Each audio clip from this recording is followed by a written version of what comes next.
আলহামদুলিল্লাহ, আল্লাহ তাবারক ওয়া তাআলার অসংখ্য শুকরিয়া যে আল্লাহ তাবারক ওয়া তাআলা আমাদেরকে এমন এমন বিষয় জানার জন্য তৌফিক দান করেছেন বা দান করছেন, যে সমস্ত বিষয়গুলোকে আমরা একটা সময় কিছুই মনে করতাম না, যে সমস্ত বিষয়গুলোকে যেগুলো আমাদের জীবনের সাথে সবসময় সঙ্গী হিসেবে থাকতো, যেগুলো আমাদের মুখের ভাষা হিসেবে থাকতো, যেগুলো আমাদের আকীদা বিশ্বাসের সাথে জড়িত ছিল, এমন অসংখ্য ভুল ভ্রান্তি থেকে আল্লাহ তাআলা আমাদেরকে মুক্তি দান করছেন এই দ্বীনি মজলিসটির মাধ্যমে, এই তালিমি মজলিসটির মাধ্যমে। এটা আল্লাহ একক প্রশংসা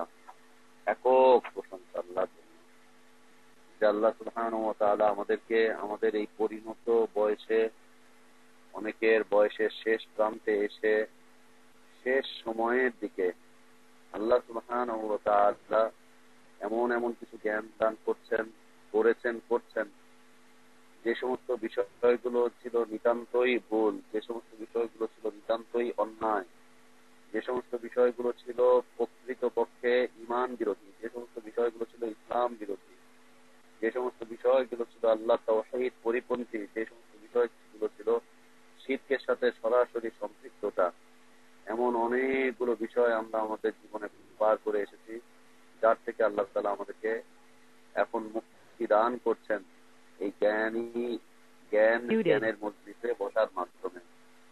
আল্লাহর কাছে তৌফিক কামনা করছি, যতদিন পর্যন্ত আমরা বেঁচে থাকবো আল্লাহ তাআলা যেন আমাদেরকে এই জ্ঞানের মজলিসে নিয়মিত ভাবে সম্পৃক্ত থাকার তৌফিক দান করেন। আমরা পৃথিবীতে যেখানেই থাকি না কেন, অন্তত পক্ষে এই জিনিসটুকু খেয়াল রাখি, পৃথিবীর যে প্রান্তেই আমরা থাকি, আমরা যেন দ্বীনি তালিমি মজলিসগুলোতে সম্পৃক্ত হয়ে থাকতে পারি। যতদিন পর্যন্ত বেঁচে থাকবো, যে প্রান্তেই থাকবো, যেখানেই শুনবো যে দ্বীনি তালিম চলছে, দ্বীনি তালিম বলতে প্রকৃত ইসলামের তালিম আমরা কোথায় খুঁজে পাবো? কোরআন এবং সহিহ সুন্নাহর মধ্যেই আমরা প্রকৃত ইসলামের তালিম খুঁজে পাবো। সেটাই হচ্ছে প্রকৃত দ্বীন। আল্লাহ সুবহানাহু ওয়া তাআলা ইসলাম ছাড়া অন্য কোন দ্বীনকে গ্রহণ করবেন না। ইসলাম ছাড়া অন্য কোন দ্বীন, অন্য কোন জীবন ব্যবস্থা পৃথিবীর মানুষের জন্য মুক্তি দিতে পারে না, কখনো সম্ভব নয়। পৃথিবীর মানুষকে কোনোদিন মুক্তি দিবে না, পৃথিবীর মানুষকে কোনোদিন সফলতার শীর্ষে পৌঁছাবে না, পৃথিবীর মানুষ কোনোদিন কল্যাণে পৌঁছাবে না, সেই রাষ্ট্র কোনোদিন কল্যাণকর রাষ্ট্র হতে পারে না, সেই পরিবার কোনদিন কল্যাণকর পরিবার হতে পারে না, সেই সমাজ কোনদিন কল্যাণকর সমাজ হতে পারে না, সেই জাতি কোনদিন কল্যাণকর জাতি হতে পারে না যে জাতির কাছে প্রকৃত ইসলাম নেই। সেই জাতির কাছে, সেই জাতি কল্যাণকর জাতি নয়, সে রাষ্ট্র কল্যাণকর রাষ্ট্র নয়, সেই পরিবার কল্যাণকর পরিবার নয়, সেই সমাজ কল্যাণকর সমাজ নয়, যে পরিবারে, যেই সমাজে, যেই রাষ্ট্রে, যেই জাতির কাছে প্রকৃত ইসলাম নেই। সম্মানিত উপস্থিতি, মনে রাখতে হবে, প্রকৃত ইসলাম আমরা হুজুরের কাছে পাবো না, প্রকৃত ইসলাম মাযহাবে পাবো না, প্রকৃত ইসলাম কোন দলের কাছে পাবো না, প্রকৃত ইসলাম কোন সাইনবোর্ড ব্যানারের কাছে পাবো না। প্রকৃত ইসলাম আমরা পাবো কোরআন এবং বিশুদ্ধ সুন্নাহ, সহিহ সুন্নাহ, রাসূলের বিশুদ্ধ হাদিসগুলোতে। যেখানেই কোরআন এবং সহিহ সুন্নাহর কথা চলছে, কোন দলীয় ব্যানারে নয়, কোরআন এবং সহিহ সুন্নাহর ব্যানারেই কোরআন সহিহ সুন্নাহর আলোচনা চলছে, কোরআন সহিহ সুন্নাহর কথা চলছে, সেখানে সম্পৃক্ত হয়ে থাকার চেষ্টা করি। কেননা আল্লাহ রাসূল সাল্লাল্লাহু আলাইহি ওয়াসাল্লাম বলেছেন যে, যে ব্যক্তি এই দ্বীন শেখার পথে, ইসলাম শেখার পথে যে ব্যক্তি পরিচালিত হয়, আল্লাহ তাআলা তার জন্য জান্নাতের পথকে সহজ করে দেন, দুনিয়ার পথ তার জন্য সহজ হয়ে যায়, জান্নাতের পথ তার জন্য সহজ হয়ে যায়। রাসূল সাল্লাল্লাহু আলাইহি ওয়াসাল্লাম বলেছেন যে, যে ব্যক্তি এই ইলম অর্জন করতে করতে, দ্বীনের ইলম অর্জন করতে করতে যে ব্যক্তি মৃত্যুবরণ করে, আল্লাহ তাআলা তাকে শাহাদাতের মর্যাদা নসিব করেন। আল্লাহ রাসূল সাল্লাল্লাহু আলাইহি ওয়াসাল্লাম বলেছেন, যে ব্যক্তি দ্বীনি জ্ঞান অর্জন করতে থাকে, তার জন্য আকাশে, জমিনে এবং পানিতে যত প্রকার মাখলুকাত রয়েছে, সকল মাখলুকাত যে ব্যক্তি দ্বীনি জ্ঞান কাছে ক্ষমা ভিক্ষা চাইতে থাকে, আল্লাহ তুমি তাকে ক্ষমা করে দাও, আল্লাহ তাকে ক্ষমা করে দাও। আল্লাহু আকবার। কে আছে এমন যে এত বড় কল্যাণ থেকে নিজেকে মুক্ত করে রাখতে চায়? কে আছে এমন?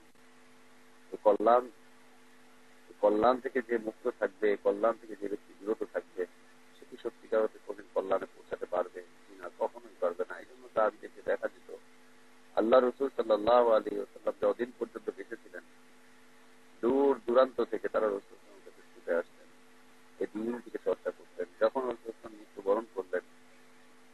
মৃত্যুবরণ করলেন আল্লাহ রসুল সাল্লাল্লাহু আলাইহি ওয়াসাল্লাম, তখন সাহাবীদেরকে দেখা যেত পৃথিবীর এই প্রান্ত থেকে ও প্রান্ত পর্যন্ত তারা ছুটে বেড়াতেন একটি মাত্র হাদিসকে শিক্ষা করার জন্য, একটি হাদিসকে জানার জন্য, কোরআনের একটি আয়াতকে শেখার জন্য এই প্রান্ত থেকে সে প্রান্তে ছুটে বেড়াতেন।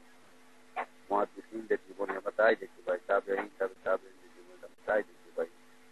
আজকাল তো এগুলো বলার অপেক্ষায় রাখে না। ও বাবা দিন শিখতে যাবে না, ওটা পরে। বাচ্চাটা আগে সকালবেলায় ঘুম থেকে উঠে কতক্ষণ সারেগামা পাদানিসা করুক, গলাটাকে একটু পরিষ্কার করুক, ভ্যা ভ্যা ভ্যা ভ্যা করে গাধার মতো কতক্ষণ চিল্লিয়ে গলা পরিষ্কার করছে।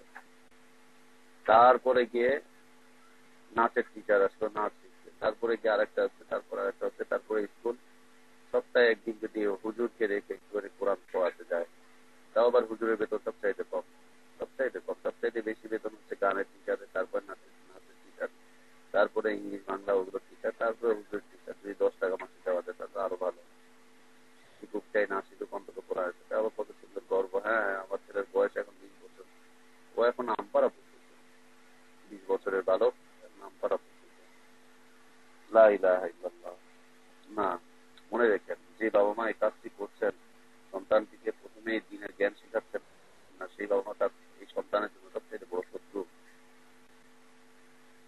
সেই সন্তানের সবচাইতে বড় শত্রু হচ্ছে তার বাবা মা, যে বাবা মা তাকে দিনের জ্ঞান শেখায় না, ইসলামের জ্ঞান শেখায় না, ইসলামী জ্ঞান তাকে চর্চা করায় না।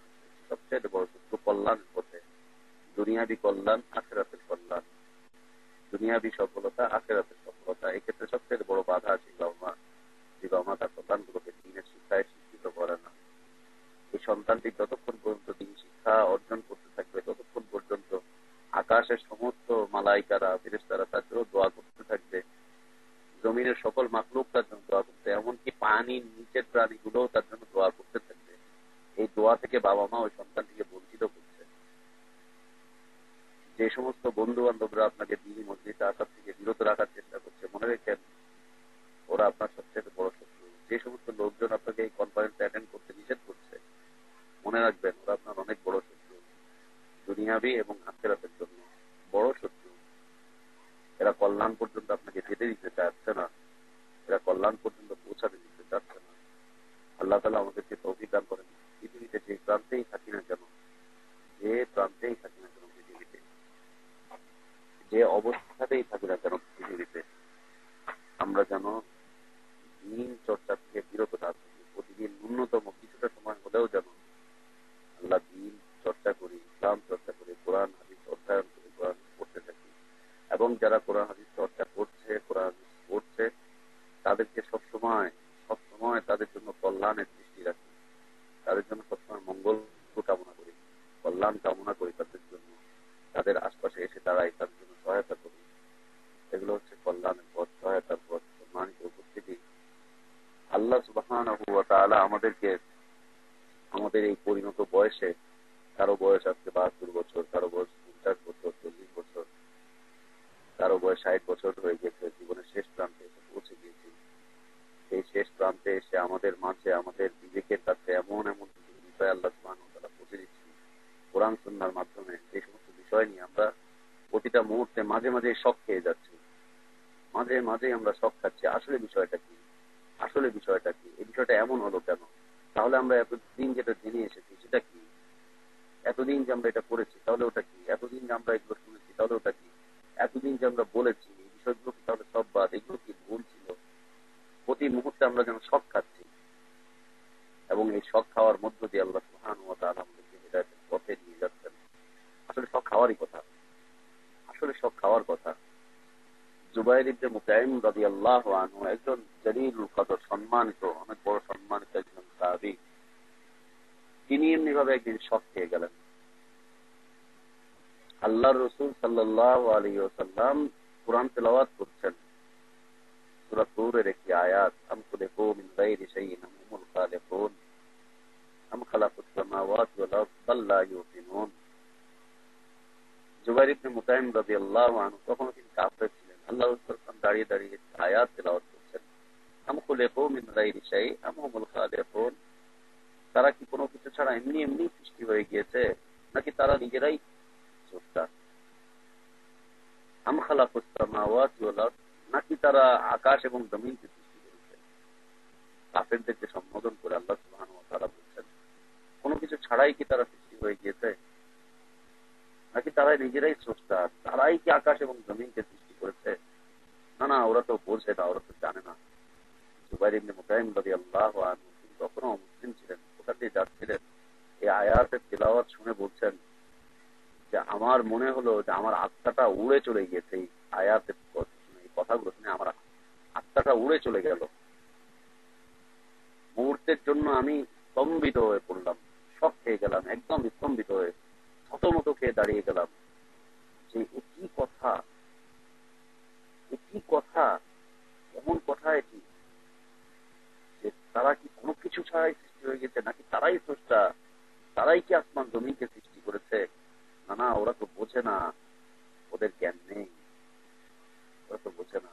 আল্লাহ না না, ওদের তো এই জ্ঞানটুকু নেই, ওদের এই বোধ শক্তিটুকু নেই, ওদের এই কামনাটুকু নেই, ওরা এই বিষয়টি নিয়ে চিন্তা করে না। আল্লাহু আকবার। তিনি বলছেন, আমি শক খেয়ে গেলাম, আমি স্তম্ভিত হয়ে পড়লাম, আমি দাঁড়িয়ে গেলাম, বিষয়টা কি, কত বড় একটি কথা।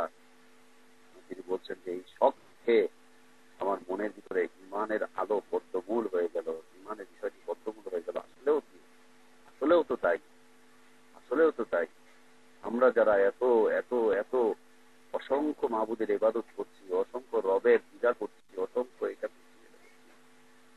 আমরা কিছু ছাড়া সৃষ্টি হয়ে গেছি, অনর্থক সৃষ্টি হয়েছি। আমরা তো আসলে এগুলোকে সৃষ্টি করতে পারিনি। আকাশ জমিন তো এই সমস্ত মূর্তিগুলো সৃষ্টি করেনি। আকাশ এবং জমিন তো এই মূর্তিগুলো তো আকাশ এবং জমিনকে সৃষ্টি করতে পারেনি, এগুলো তো কিছু করতে পারেনি, এগুলো তো কিছু করতে পারেনি।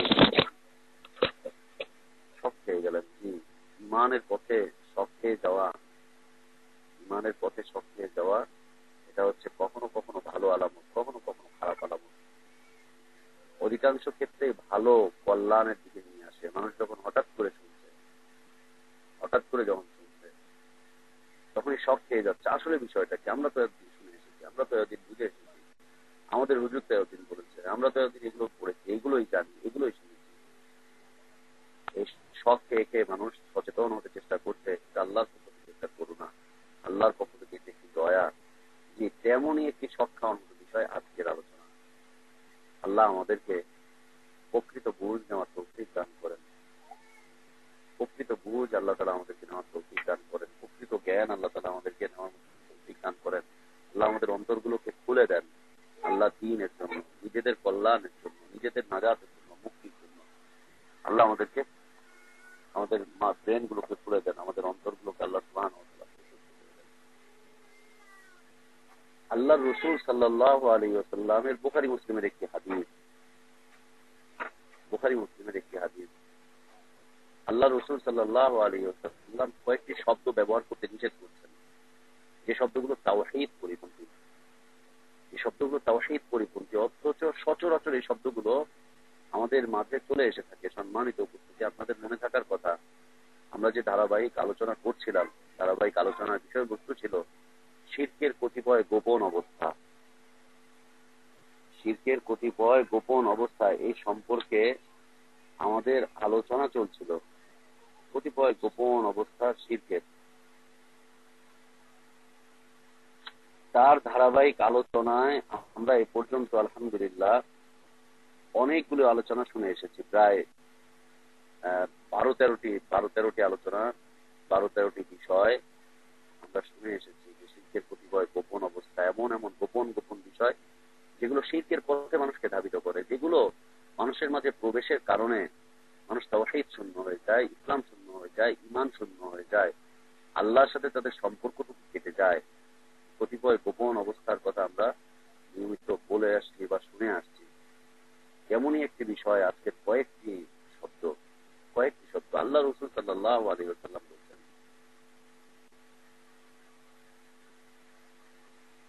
লা ইয়াকুল আহাদুকুম আত'ইম রাব্বাকা। আলোচনার বিষয়বস্তু হচ্ছে যে কতিপয় শব্দ, যে শব্দগুলো বলা যাবে না, বলা নিষিদ্ধ। যেমন আমার দাস দাসী, আমার দাস দাসী মানুষকে সম্বোধন করে কথা বলা যাবে না। মাখলুককে সম্বোধন করে কথা বলতে পারবে না আমার দাস দাসী। মাখলুককে সম্বোধন করে কথা বলতে পারবে না সাইয়্যিদি, সাইয়্যিদি, না এ কথা বলতে পারবে না।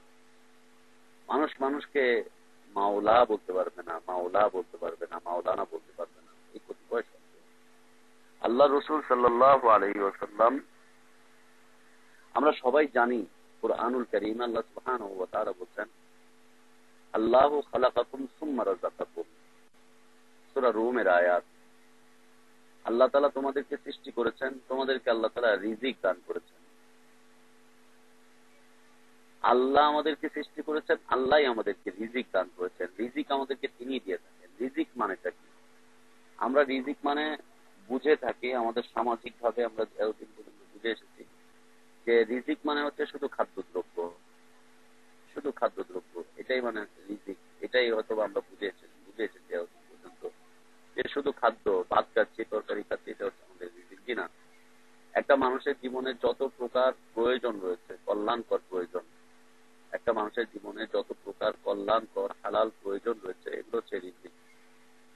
আপনার সন্তানকে আপনার রিজিকের অন্তর্ভুক্ত, আপনার চাকরি আপনার রিজিকের অন্তর্ভুক্ত, যেটা খাচ্ছেন এটা রিজিকের অন্তর্ভুক্ত, যে সম্পদটুকু আহরণ করেছেন এটা আপনার রিজিকের অন্তর্ভুক্ত। যদিও নাম ভিন্ন ভিন্ন ভিন্ন ভিন্ন, সামগ্রিক ভাবে এটা হচ্ছে রিজিকের অন্তর্ভুক্ত।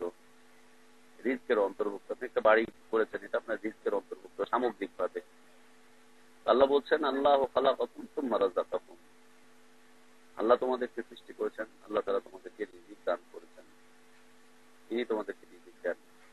আল্লাহ সুবহানাহু ওয়া তাআলা তার নবীকে বলছেন, নবী তুমি তাদেরকে জিজ্ঞেস করো, মক্কার মুশরিকদের কথা বলছেন, তাদেরকে জিজ্ঞেস করো, মাইয়ারযুকুকুম মিনাস সামাই ওয়াল আরদ, কে তোমাদেরকে আকাশ থেকে এবং জমিন থেকে রিজিক দান করেন? বলো তো কে রিজিক দান করেন?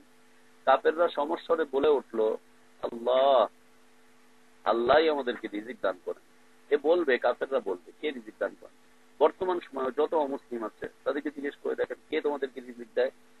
ও বলবে যে আল্লাহ আমাদেরকে রিজিক দান করেন। ও বলবে, অবশ্যই বলবে, বলতে বাধ্য হবে যে আল্লাহ আমাদেরকে রিজিক দান করেন। কাফেরদেরও বক্তব্য হবে এটা, যে রিজিকের একমাত্র মালিক হচ্ছেন আল্লাহ, আল্লাহ ছাড়া অন্য কেউ রিজিক দান করেন না। আল্লাহ সুবহানাহু ওয়া তাআলা সূরা যারিয়াতে বলছেন, ইন্নাল্লাহা হুয়ার রাজ্জাক যুল কুওয়াতিল মাতিন, আল্লাহই হচ্ছেন রাজ্জাক, আল্লাহই হচ্ছেন রাজ্জাক। কি বলছেন? যে আল্লাহই হচ্ছেন রাজ্জাক, আল্লাহই রিজিক দান করেন। মানে খাদ্য তিনি দান করেন, অন্ন তিনি দান করেন, বস্ত্র তিনি দান করেন, অসুস্থতা থেকে সুস্থতা তিনি দান করেন, শারীরিক ভাবে যত প্রকার কল্যাণকর বিষয় রয়েছে সবকিছু তিনিই দান করেন, সবকিছু তিনিই দান করেন। ইন্নাল্লাহা হুয়ার রাজ্জাক যুল কুওয়াতিল মাতিন। তো আল্লাহ সুবহানাহু ওয়া তাআলা রিজিক দান করেন। এই রিজিকের অন্তর্ভুক্ত হচ্ছে খাদ্য। একটা বিষয় হচ্ছে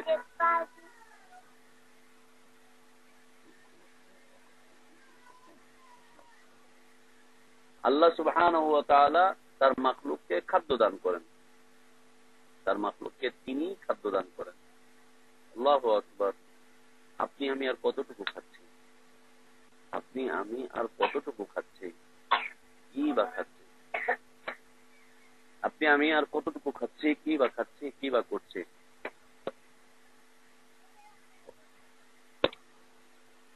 আপনি আমি আর কতটুকুই বা খাচ্ছি?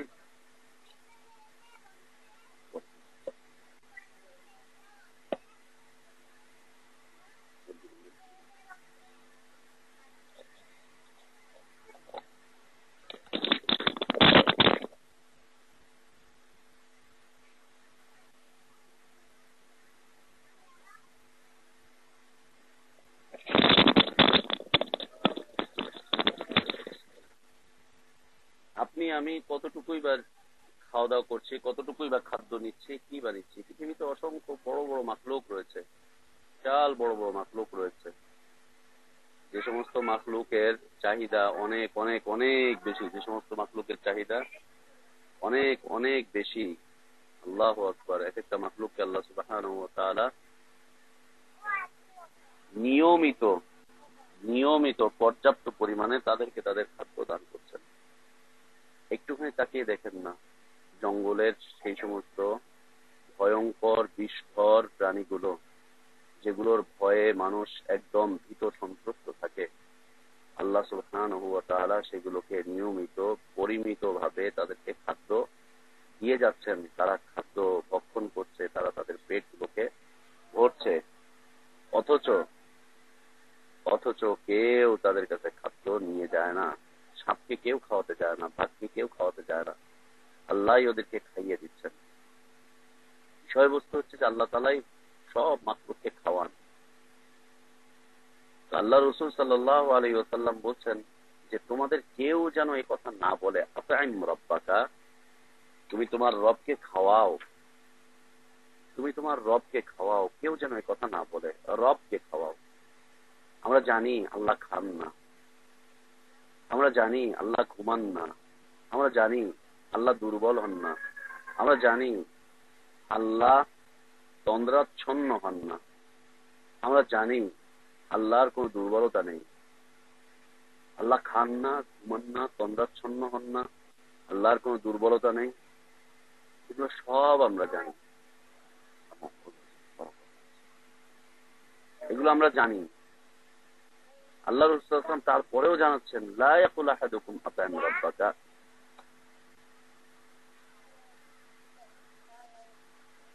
তোমাদের কেউ যেন না বলে যে তোমরা তোমাদের রবকে খাওয়াও, তুমি তোমার রবকে খাওয়াও। আল্লাহু আকবার। কেন হচ্ছে এটা? এই বিষয়টি কেন আসলো? আমরা অমুসলিমদেরকে দেখতে পাই যে তারা তাদের দেব দেবীর সামনে, পায়ের সামনে, দেব দেবীর মুখের সামনে হাবি জাবি খাদ্যগুলোকে এনে জমা করে। বিশেষ করে আমরা বাংলাদেশি যারা আছি, বাংলাভাষী যারা আছি, আমরা অন্য ধর্মকে দেখতে না পেলেও আমরা আমাদের দেশে হিন্দু ধর্মের লোকজনদেরকে সচরাচর দেখতে থাকি। ওদের যখন পূজাগুলো হয়, পূজার মণ্ডপে ওদের দেব দেবীগুলোর সামনে পায়ের তলে, চরণ তলে তারা অসংখ্য ফল মূল খাদ্য দ্রব্য সব এনে বিছিয়ে রাখে, সব এনে বিছিয়ে রাখে। মনে হয় যেন তারা তাকে খাওয়াতে যাচ্ছে। সে তো খেতে পারে না, ওর সামনে ফল মূল সব পড়ে থাকে, ও খেতেই পারছে না। এক একটা দেব দেবীর 16টা 17টা 32টা পর্যন্ত হাত আমি গুনে দেখেছি। একটা দেবীর, একটা দেবতার 32টা হাত। আপনারা দেখে দেখে থাকতে পারেন দুর্গাপূজার সময় যে সমস্ত ইয়েগুলো ওরা বানায়, একটা মূর্তির হাত থাকে 16 করে 32, দুই পাশে 16টা। 32টা হাত দিয়েও নিজে খেতে পারছে না। আল্লাহু আকবার। কত নির্বোধ মানুষ। আরো দুঃখজনক বিষয়, বাংলাদেশে একটা হলো মূর্তি পূজা আল্লাহ তাআলা নিষেধ করেছেন, যে গায়রুল্লাহর কোনো ইবাদত চলবে না, গায়রুল্লাহর কোনো ইবাদত চলবে না। একটা হচ্ছে মূর্তি পূজা করছে, ওরা করছে, মূর্তি পূজকরা মূর্তি পূজা করছে। মূর্তি বানানোকে আল্লাহ সুবহানাহু ওয়া তাআলা নিষিদ্ধ করেছেন, মূর্তির ব্যবসা করা নিষিদ্ধ করে দেওয়া হয়েছে, মূর্তির সংরক্ষণ করা নিষিদ্ধ করা হয়েছে। রাস্তার মোড়ে মোড়ে আছে, ঢাকা শহরে রাস্তার মোড়ে মোড়ে মূর্তি ভরে গিয়েছে, রাস্তার মোড়ে মোড়ে মূর্তি ভরে গিয়েছে। এমনকি মসজিদের আশপাশেও মূর্তি ভরে গিয়েছে। মসজিদের দেওয়ালগুলো এখন ছবি মূর্তি দিয়ে ভরে গিয়েছে, নেতার পোস্টার, নেত্রীর পোস্টার দিয়ে মসজিদের দেওয়ালগুলো ভরে গিয়েছে। লা ইলাহা ইল্লাল্লাহ। যে সমস্ত মূর্তিকে, ছবি মূর্তিকে অপসারণ করার জন্য মুসলিম উম্মাহকে আল্লাহ সুবহানাহু ওয়া তাআলা আদেশ করেছেন, সেই মুসলিম উম্মার মসজিদগুলোতে আজকে মূর্তি প্রবেশ করছে, মূর্তি প্রবেশ করছে, ছবি মূর্তি প্রবেশ করছে। আজকে ছবি ঢুকছে, কালকে কি ঢুকবে আল্লাহ ভালো জানেন, আল্লাহ আলাম, আল্লাহ ভালো জানেন যে কালকে কি হবে। আল্লাহ আমাদেরকে হেফাজত করেন। মোড়ে মোড়ে মূর্তি, দরগায় দরগায়, খানকায় খানকায়, রাস্তায় ঘাটে মূর্তি মূর্তি মূর্তি ভরে গিয়েছে। লা ইলাহা ইল্লাল্লাহ। আরো আশ্চর্যজনক বিষয় হচ্ছে যে ঢাকা শহরের সবচাইতে বড় পূজার মণ্ডপ যেটা হয় সিদ্ধেশ্বরী মন্দিরের এখানে, ঢাকেশ্বরী মন্দির, সিদ্ধেশ্বরী মন্দির এখানে, এবং ঢাকা শহরে যতগুলো পূজার মণ্ডপ আছে, এই পূজার মণ্ডপগুলোতে যে মূর্তিগুলো সাপ্লাই হয় তার দুনিয়ার মধ্যে সবচাইতে নামি দামি যে মূর্তিগুলো হয়, সবচাইতে নিখুঁত মূর্তি যেটা তৈরি হয় পুরন টাউনে, এই মূর্তির নির্মাতা হচ্ছে একজন মুসলিম সন্তান, নাম হচ্ছে আব্দুর রহমান। এটা ওর অহংকার। ও পাচক সালাদ আদায় করে, ও নিজে ওর পেপারে গত বছর প্রথম আলোতে ওর ইন্টারভিউ এসছিল যে এই মূর্তিকে ও নিখুঁত ভাবে তৈরি করছে। সে বলছে এটা একটা শিল্প, এটা একটা শিল্প, আমি এটাকে তৈরি করি, আমি আনন্দ পাই এবং সে তার পুরোটা জীবন এর পিছনে ওয়ার্ক করে দিয়েছে। ওর আন্ডারে আরো কিছু মুসলিম আছে যারা এই মূর্তিগুলোকে তৈরি করছে, মূর্তিগুলোকে মুসলিমের সন্তানরা তৈরি করে দিচ্ছে, আর অন্যরা তার ইবাদত করছে। লা ইলাহা ইল্লাল্লাহ, লা ইলাহা ইল্লাল্লাহ। এই আমার কথা নয়, পত্রিকার রিপোর্ট, গত বছরের দুর্গাপূজার সময় রিপোর্ট।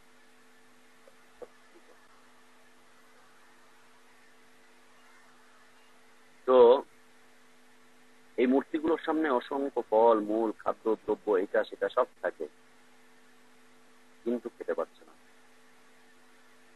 কেন কেন খেতে পারছে না? লা ইলাহা ইল্লাল্লাহ। এই প্রশ্ন যেই মানুষের মাথার ভিতরে এই প্রশ্ন করা হবে, ও যদি শক খেয়ে যায়, ও হিদায়াতের পথে চলে আসবে। যে কেন খেতে পারছে না এত হাত থাকার পরেও, কেন খেতে পারছে না? ও তোমাকে এত খাদ্য দান করবে, অথচ ও নিজে খেতে পারছে না। কেন পারছে না? এই শখ যদি কোনো হিন্দুর মাথার ভিতরে ঢুকিয়ে দিতে পারেন, আল্লাহর রাস্তে যদি কেউ ঢুকিয়ে দিতে পারেন, ও এই শখ খেয়ে ওখান থেকে ফিরে আসবে ইনশাআল্লাহ। ফিরে আসাটা স্বাভাবিক বিষয় হয়ে যাবে ওর জন্য।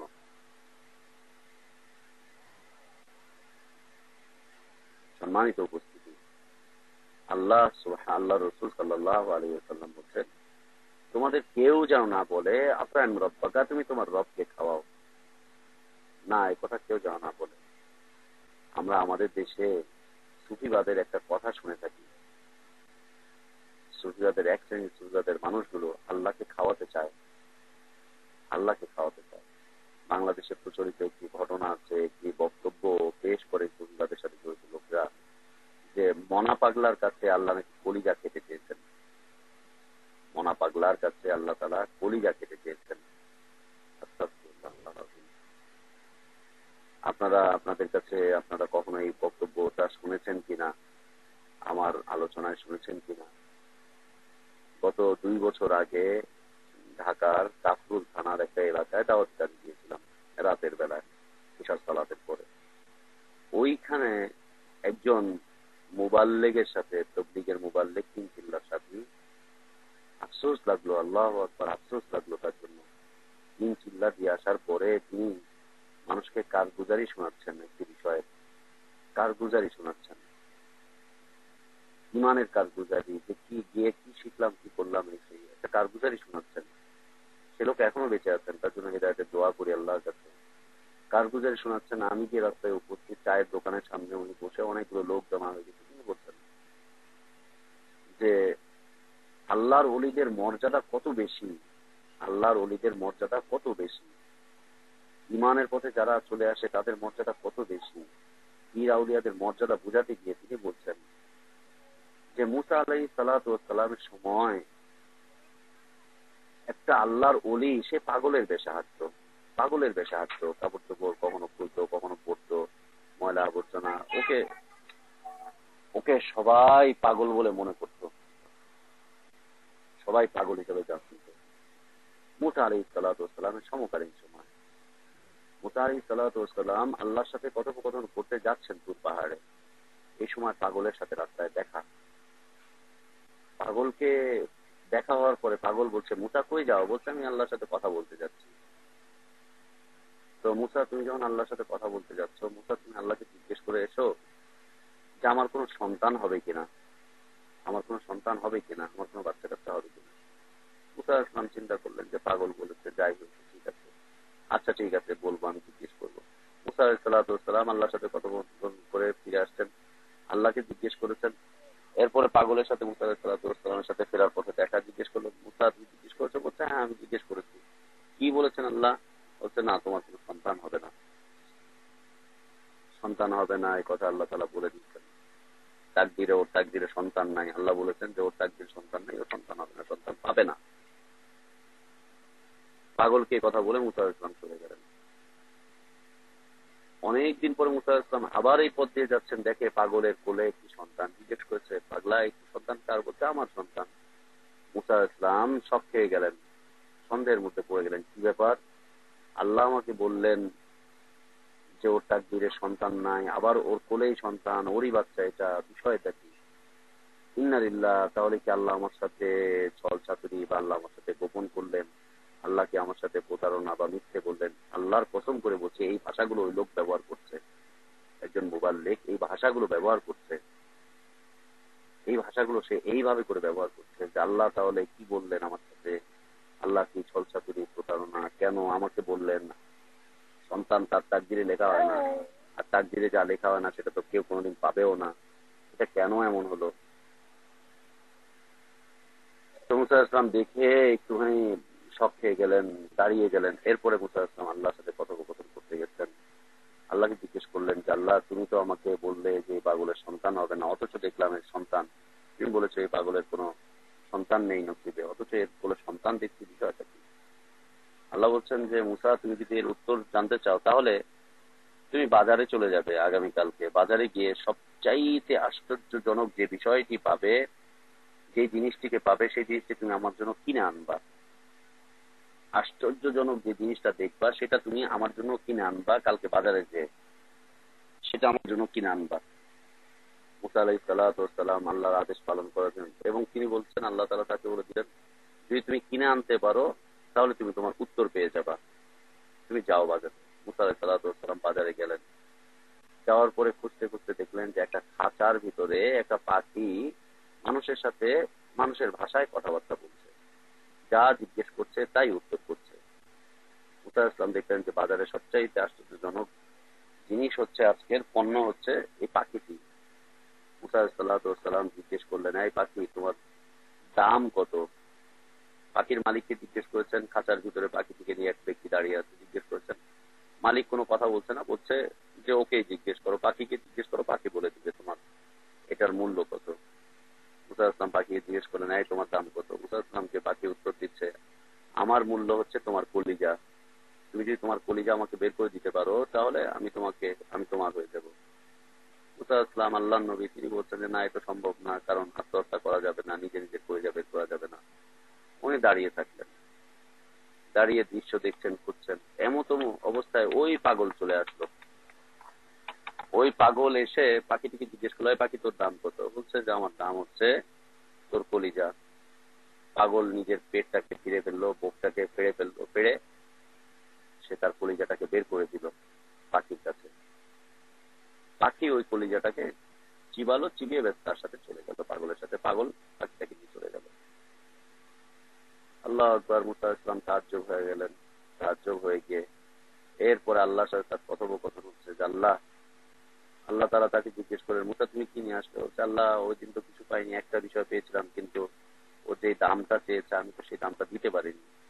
বলছে, কে তাকে কিনে নিয়ে গেছে? বলছে, ওকে ওই পাগল কিনে নিয়ে গেছে। কি দিয়ে কিনে নিয়ে গেছে? বলছে, সে তার কলিজা দিয়ে কিনে নিয়ে গেছে।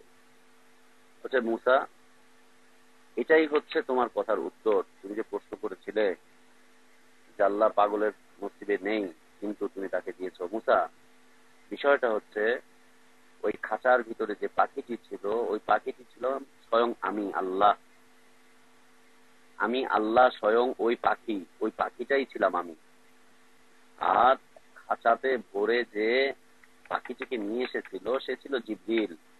জিবরিল আমিন আলাইহিস সালাতু ওয়াস সালাম আল্লাহকে বিক্রি করতে নিয়ে এসেছেন খাঁচায় ভরে। আস্তাগফিরুল্লাহ আল-আযীম। বলছেন যে তিনি নিয়ে এসেছে, দাঁড়িয়েছিল খাঁচার ভিতরে, সে হচ্ছে জিবরিল। খাঁচার ভিতরের পাখিটা হচ্ছে আমি, আর ওই পাগল হচ্ছে আমার আশেক, পাগল হচ্ছে আমার প্রেমিক, আমি হচ্ছে তার প্রেমিকা, আর বিক্রেতা হচ্ছে জিবরিল। মুসা, ওই পাগলের কাছে, আমি আমার আশেকের কাছে কলিজা খেতে চেয়েছিলাম, সে আমাকে কলিজা দিয়েছে, আমি তার হয়ে গেছি। অতএব মুসা, আমি আমার আশেকরা যে যেভাবে চায় আমি তাদেরকে সেটা দিয়ে থাকি, যদিও তাদের তাকদীরে না থেকে থাকে। নাউযুবিল্লাহ। এই ঘটনা এসব সালাতের পরে দাঁড়িয়ে দাঁড়িয়ে শুনতে হলো। আমি তখন বললাম, আস্তাগফিরুল্লাহ আল-আযীম, আপনি তওবা করেন, আল্লাহর রাস্তায় তওবা করেন। সে আমার উপরে রাগান্বিত হয়ে গেল, কেন তওবা করব? কেন তওবা করব?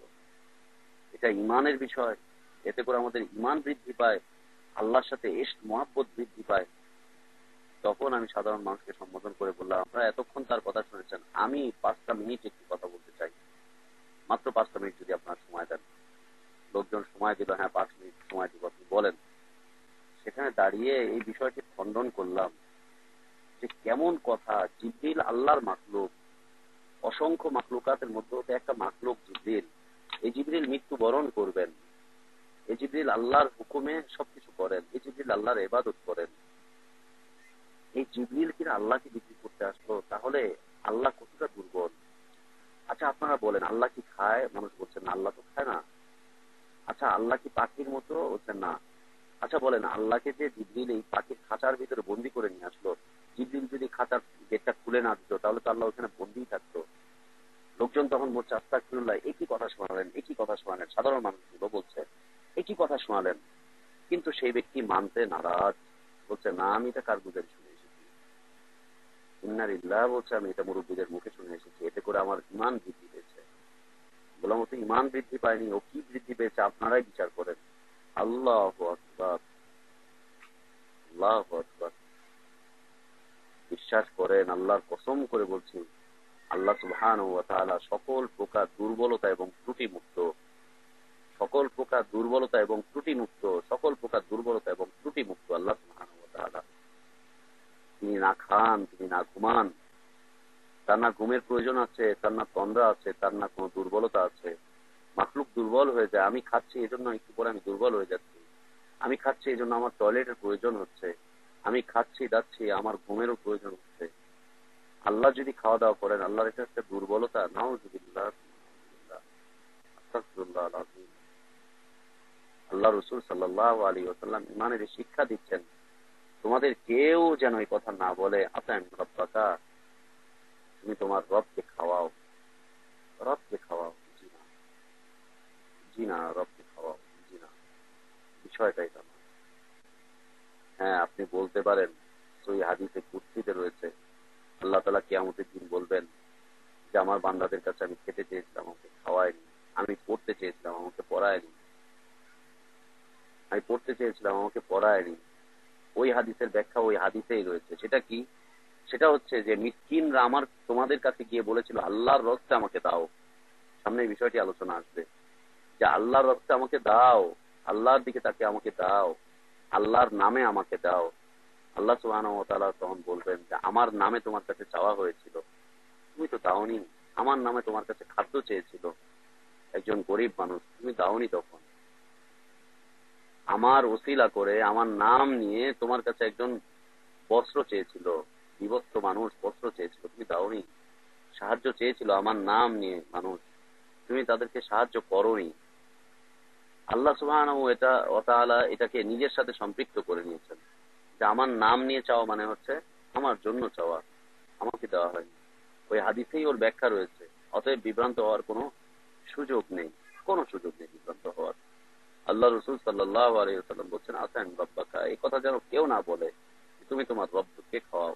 ওয়াদ্দি রব্বাকা, ওয়াদ্দি রব্বাকা, এবং তোমাদের কেউ যেন এই কথা না বলে তুমি তোমার রবকে ওযু করাও, তুমি তোমার রবকে ওযু করাও।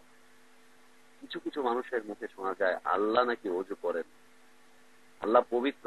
কিভাবে পবিত্র থাকেন? বলছে আমরা তো ওযু করার কারণে পবিত্র হয়ে যাই, গোসল করার কারণে পবিত্র হই, আল্লাহ করে থাকেন। জি না, এগুলো সব জাহিলিয়াত। মূর্তি পূজকরা তাদের মূর্তিগুলোকে ওযু করায়, গোসল করায়, সেন্ট মাখায়, তারা তাদের সেগুলোকে পবিত্র করে। এই ধ্যান ধারণা যেন কোনোদিন মুসলিম উম্মার কাছে না আসে যে আল্লাহকে গোসল করায়, আল্লাহকে ওযু করায়। আল্লাহু আকবার। সর্বনাশ সাহেবের কিতাব বেদে মারিফতের মধ্যে তিনি লিখেছেন যে আল্লাহ তোমাকে যদি পেতাম তাহলে তোমাকে আমি গোসল করাতাম, লাখ সাবান দিয়ে গোসল করাতাম, উল্লেখ করেছে লাখ সাবান দিয়ে গোসল করাতাম। তোমার মাথার চুলে আমি বিনি করে দিতাম, মাথার চুলে আর চুলগুলোকে আমি আছড়ে দিতাম, বিনি করে দিতাম, শ্যাম্পু করতাম। এই যে ওয়াজদি রব্বাকা, আল্লাহকে গোসল করাতে চায়, আল্লাহ তোমাকে যদি পেতাম আমি গোসল করে দিতাম, তোমার মাথার চুলগুলোকে বিনি করে দিতাম। আস্তাগফিরুল্লাহ আল আযীম। কি চরমনাই পীর সাহেবের কথা, তার কিতাবে, আমার তার কিতাবের নাম হচ্ছে বেদে মারিফত। পড়ে দেখেন, পড়ে দেখেন। বনী ইসরাইলের ঘটনা নিয়ে বা বনী ইসরাইলের এক ব্যক্তি এই কথা বলেছিল, তিনিও বেশ আশেক মাসক এই সমস্ত আল্লাহর মহাব্বতের ব্যাপারে এই কথাগুলো বলে দিয়েছেন। তাদেরও বিশ্বাস এটা যে আল্লাহকে যদি পেত তাহলে গোসল করা তো। লা ইলাহা ইল্লাল্লাহ, আস্তাগফিরুল্লাহ ওয়া আতুবু ইলাইহি। ভাইজান, সংশোধনের সময় এখনো বাকি আছে। যখন মৃত্যুবরণ করব সংশোধনের সময় শেষ হয়ে যাবে। চোখটা যখন বন্ধ করে ফেলবো সংশোধনের সময় শেষ হয়ে যাবে। আল্লাহ আমাদেরকে হেফাজত করেন, আল্লাহ আমাদেরকে হেফাজত করেন। যখন অজ্ঞান হয়ে যাব মৃত্যুর পূর্ব মুহূর্তে সংশোধনের সময় শেষ হয়ে যাবে। আপনি যখন অসুস্থ হয়ে পড়বেন, আমি যখন অসুস্থ হয়ে পড়বো, আমি জানি না আমার আপনার তাকিয়ে কি লেখা আছে। সংশোধনের সময় তখন শেষ হয়ে যাবে।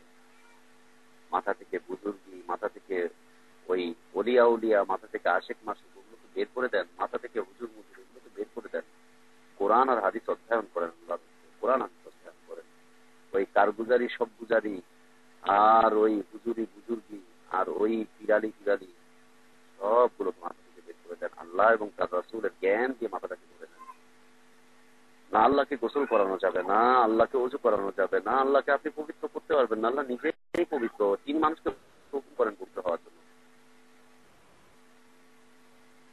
আল্লাহ রাসূল সাল্লাল্লাহু আলাইহি ওয়াসাল্লাম বলছেন, কেউ যেন এই কথা না বলে, সে যেন বলে ওয়ালিয়াকুল সাইয়্যিদি ওয়া মাওলায়া, সে যেন বলে আমার সাইয়্যিদ, আমার সাইয়্যিদ, আমার সাইয়্যিদ ওয়া মাওলায়া, এবং সে যেন বলে আমার মাওলা। আল্লাহু আকবার। কত সুন্দর একটা দুরূদ আপনারা পাঠ করতে শুনেন না? আলহামদুলিল্লাহ, আল্লাহ শুকরিয়া। আপনারা সবাই মিলাদ ছেড়ে দিয়েছেন। এই মর্মে আমার কাছে সংবাদ আছে যে আপনারা মিলাদ ছেড়ে দিয়েছেন। আপনারা এই যে রাতগুলোকে আস্তে আস্তে বর্জন করার চেষ্টা করছেন। আলহামদুলিল্লাহ, আল্লাহ তাআলা তৌফিক দান করেন। বাংলাদেশে প্রচলিত একটা মিলাদ রয়েছে না, কত সুন্দর করে সুর করে বলে আল্লাহুম্মা সাল্লি আলা মুহাম্মাদ ওয়া আলা আলি সাইয়্যিদিনা। এই যে আল্লাহ রাসূল সাল্লাল্লাহু আলাইহি ওয়াসাল্লাম বলছেন, তিনি আদেশ করছেন তার উম্মতকে আল্লাহকে যেন সাইয়্যিদ বলে ডাকা হয়, অথচ ওই দুরুদে বলা হচ্ছে যে রসুল হচ্ছেন সাইয়্যিদ। ওই দুরুদে বলছে যে রসুল হচ্ছেন সাইয়্যিদ, রসুল হচ্ছেন সাইয়্যিদ। দুরুদ বলছে যে রসুল হচ্ছেন সাইয়্যিদ মিলাদের ওই দুরুদে, অথচ আল্লাহ রাসূল সাল্লাল্লাহু আলাইহি ওয়াসাল্লাম বলছেন যে আল্লাহ হচ্ছেন আমাদের সাইয়্যিদ, আল্লাহ হচ্ছেন আমাদের সাইয়্যিদ। যেই সিফাত আল্লাহর জন্য সেই সিফাত রসুলের জন্য কি না হতে পারে না। আল্লাহ রাসূল সাল্লাল্লাহু আলাইহি ওয়াসাল্লামকে তার সাহাবীরা একদিন বলেছিলেন, মুসনাদে আহমদ এবং আবু দাউদে হাদিসটি রয়েছে, যে রাসূল সাল্লাল্লাহু আলাইহি ওয়াসাল্লাম বলছেন, সাহাবী বর্ণনা করছেন যে একটা প্রতিনিধি দলের সাথে আমি রাসূল সাল্লাল্লাহু আলাইহি ওয়াসাল্লামের কাছে গেলাম এবং আমরা রাসূল সাল্লাল্লাহু আলাইহি ওয়াসাল্লামকে উদ্দেশ্য করে বললাম যে আনতা সাইয়্যিদুনা, আনতা সাইয়্যিদুনা, আপনি আমাদের সাইয়্যিদ, আনতা সাইয়্যিদুনা, আপনি আমাদের সাইয়্যিদ। সাইয়্যিদ মানে হচ্ছে প্রভু, আপনি আমাদের সাইয়্যিদ। আল্লাহ রাসূল সাল্লাল্লাহু আলাইহি ওয়াসাল্লাম সাথে সাথে তাদেরকে উত্তর করছেন যে দেখো, আর-সাইয়্যিদ আল্লাহ তাবারাকা ওয়া তাআলা, দেখো সাইয়্যিদ হচ্ছেন আল্লাহ তাবারাকা ওয়া তাআলা, বরকতময় সত্তা আল্লাহই হচ্ছেন সাইয়্যিদ, আল্লাহই হচ্ছেন আমাদের প্রভু, তিনি একমাত্র সাইয়্যিদ। তোমরা আমাকে সাইয়্যিদ নামে তোমরা ডেকো না, সাইয়্যিদ নামে তোমরা আমাকে ডাকতে যেও না, আমি সাইয়্যিদ নই, আল্লাহই হচ্ছেন একমাত্র সাইয়্যিদ, একমাত্র সাইয়্যিদ হচ্ছেন আল্লাহ সুবহানাহু ওয়া তাআলা। তখন তারা সাথে সাথে বলছেন যে আপনি হচ্ছেন মর্যাদার দিক থেকে আমাদের মধ্যে উত্তম, দানশীলতার দিক দিয়ে আপনি আমাদের মধ্যে সবচেয়ে বড় দানশীল আমাদের মধ্যে। আল্লাহ রাসূল সাল্লাল্লাহু আলাইহি ওয়াসাল্লাম বলছেন যে হ্যাঁ, এটা তোমাদের কথা, এটা বলতে পারো যে আমি তোমাদের মধ্যে মর্যাদার দিক থেকে উত্তম, তোমাদের মধ্যে হতে আমি দানশীলতার দিক দিয়ে অনেক অগ্রসর, হ্যাঁ এটা বলতে পারো, আমাকে সাইয়্যিদ বলতে যেও না। আর এই দুরুদে বলছে ওয়ালা আলে সাইয়্যিদিনা, আর বলছে কি ব্যঙ্গাত্মক কথাবার্তা।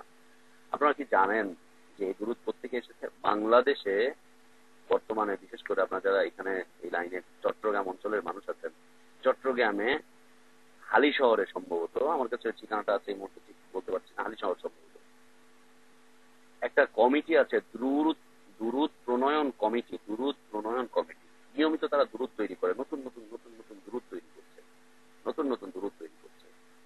দুরুদে তাজ, দুরুদে নারিয়া, দুরুদে মাহি, দুরুদে লক্ষ্মী, লক্ষ্মীর নামে দুরুদ, লক্ষ্মীর নামে দুরুদ বুঝছেন? লক্ষ্মী হিন্দুদের একটি দেবতা আছে না, একটা দেবী আছে না লক্ষ্মী। লক্ষ্মী হচ্ছে ওই যে রিজিক টিজিক কি কি সব দেয়। ব্যবসায়ীরা যেমন সকালবেলায় মাছ বাজারে গেলে দেখা যায় আপনি কাস্টমার, আপনি লক্ষ্মী, আপনারই কি আর আমি উল্টা পাল্টা কিছু বলতে পারি? 100 টাকাটা আপনি 20 টাকা বলছেন, বলতে না না খুব ভালো বলেছেন, আপনি কাস্টমার, আপনি লক্ষ্মী। শুধু মাছ বাজারেই না, অন্য আপনি কাস্টমার লক্ষ্মী, কাস্টমার হচ্ছে লক্ষ্মী। লক্ষ্মী মানে কি? লক্ষ্মী দেবতা ওদের জন্য সকালবেলায় রিজিক নিয়ে আসে। হিন্দুদের মধ্যে সকালবেলা প্রথম কাস্টমার বা এই কাস্টমার সেই কাস্টমারকে বকাবাধ্য করা নিষেধ।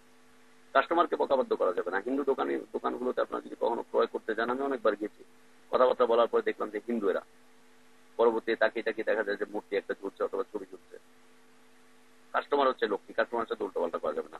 মানে লক্ষ্মী দেবতা মানুষের বিভিন্ন রূপ নিয়ে দোকানিদের কাছে আসে। এই দুরুদে লক্ষ্মী, লক্ষ্মীর নামে দুরুদ, দুরুদে নারী, আগুনের দুরুদ, মানে যার নামে দুরুদ, আগুন আগুন আগুন, আরো কত দুরুদ প্রণয়ন করছে। 80 লক্ষ নাকি দুরুদ, 27 কোটি, 49 কোটি লক্ষ, 49 কোটি নাকি দুরুদ, এটা হচ্ছে প্রণয়ন হচ্ছে। কি অবস্থা দুরুদের ভিতরে! তো মিলাদ মাহফিলে যে দুরুদটা পড়ছে, এই দুরুদটা হচ্ছে বাংলাদেশে আমরা ছোটবেলায় পড়েছিলাম বই পুস্তকে। মুন্সি মেহেরুল্লাহ একজন ব্যক্তির নাম। লোকটি ছিল বেদাতি, উনি এই দুরুদ তৈরি করেছিলেন। আল্লাহুম্মা সাল্লি আলা সাইয়্যিদিনা মুহাম্মদ ওয়া আলা আলি সাইয়্যিদিনা মাওলানা মুহাম্মদ, সাইয়্যিদিনা মাওলানা মুহাম্মদ। জি, আল্লাহ রাসূল সাল্লাল্লাহু আলাইহি ওয়াসাল্লাম বলছেন যে তোমরা তোমাদের রবকে সাইয়্যিদ বলে ডাকো। রব হচ্ছেন সাইয়্যিদ, আল্লাহ হচ্ছেন সাইয়্যিদ, আল্লাহ হচ্ছেন প্রভু। এবং রবকে তোমরা মাওলা হিসেবে ডাকো, মাওলা বলে ডাকো, মাওলা বলে ডাকো। আল্লাহু আকবার। কোরআনুল কারীমে অনেকগুলো জায়গায় আল্লাহ সুবহানাহু ওয়া তাআলা নিজের নাম মাওলা হিসেবে উল্লেখ করেছেন, মাওলা। আর আমাদের দেশে কওমি মাদ্রাসা থেকে পড়াশোনা করে বের হওয়ার সাথে সাথে তারা হয়ে যায় মাওলানা, মানে আমাদের মাওলানা, আমাদের মাওলা। মাওলানা মানে হচ্ছে আমাদের মাওলা, অথচ আল্লাহ বলছেন আল্লাহই হচ্ছেন মাওলা। আল্লাহ সুবহানাহু ওয়া তাআলা সূরা বাকারার একদম শেষ আয়াত, সেখানে তিনি তার কাছে দোয়া করা শেখাচ্ছেন। রব্বানা লা তুআখিযনা ইন নাসিনা আও আখতানা, হে আমাদের রব, আমরা যদি ভুলে যাই অথবা ভুল করি তাহলে আপনি আমাদেরকে পাকড়াও করেন না। লা তুআখিযনা, আল্লাহ আমরা যদি ভুলে যাই অথবা ভুল করে ফেলি, ভুল করি, তাহলে আপনি আমাদেরকে পাকড়াও করেন না। রব্বানা ওয়ালা তাহমিল আলাইনা ইসরান কামা হামালতাহু আলাল্লাযিনা মিন ক্বাবলিনা, হে আমাদের রব, আমাদের উপর বোঝা চাপিয়ে দেবেন না যেমন আমাদের পূর্ববর্তীদের উপর চাপিয়ে দিয়েছেন। আমাদের রব, আপনি আমাদের উপর চাপিয়ে দেন না। রব্বানা ওয়ালা তুহাম্মিলনা মা লা তাকাতা লানা বিহি, হে আমাদের রব, আপনি আমাদেরকে এমন কিছু বহন করাবেন না যার সামর্থ্য আমাদের নেই। ওয়াফু আন্না, আপনি আমাদেরকে ক্ষমা করে দেন, মার্জনা করে দেন। ওয়াগফির লানা, আপনি আমাদেরকে ক্ষমা করে দেন। ওয়ারহামনা, আপনি আমাদের উপর দয়া করেন। আনতা মাওলানা, আপনি আমাদের মাওলানা, আপনি আমাদের মাওলা। আল্লাহ, আপনি একমাত্র আমাদের অভিভাবক, একমাত্র অভিভাবক আপনি। এই অভিভাবক হয়ে গেল দেওবন্দি মাদ্রাসার ছাত্ররা। মাদ্রাসায় 10 বছর 12 বছর পড়লেই বেশ মাওলানা হয়ে গেছে। আপনার ইমাম সাহেবকে মাওলানা অমুক তমুক সাহেব, মাওলানা অমুক অমুক সাহেব। আল্লাহু আকবার। আল্লাহ সুবহানাহু ওয়া তাআলা তার নিজের নামকরণ করেছেন মাওলা হিসাবে, অভিভাবক হিসাবে। এখন বলছে যে মাওলার অনেকগুলো অর্থ রয়েছে, এইটাকে বাদ দিয়ে আমরা অন্য অর্থ ব্যবহার করছি। সন্দেহপূর্ণ অর্থ আপনার ব্যবহার করা দরকারটা কি? যেহেতু আল্লাহ তাআলা কোরআনে নিজের নামকে এটাকে সম্বোধন করেছেন। সূরা আনআমের ৬২ নম্বর আয়াত আল্লাহ সুবহানাহু ওয়া তাআলা একটা চিত্র তুলে ধরেছেন মানুষের জন্য, সমগ্র মানুষ। তিনি বলছেন সুম্মা রুদ্দু ইলাল্লাহ মাওলাহুমুল হক, অতঃপর তারা তাদের আল্লাহর কাছে ফেরত যাবে, প্রত্যাবর্তন করবে। তিনি হচ্ছেন সত্যিকার অর্থে অভিভাবক, সত্যিকার অভিভাবক হচ্ছেন তিনি। কোরআনে অনেকগুলো জায়গাতে আল্লাহ সুবহানাহু ওয়া তাআলা তার নিজের নামকে মাওলা হিসেবে দিয়েছেন।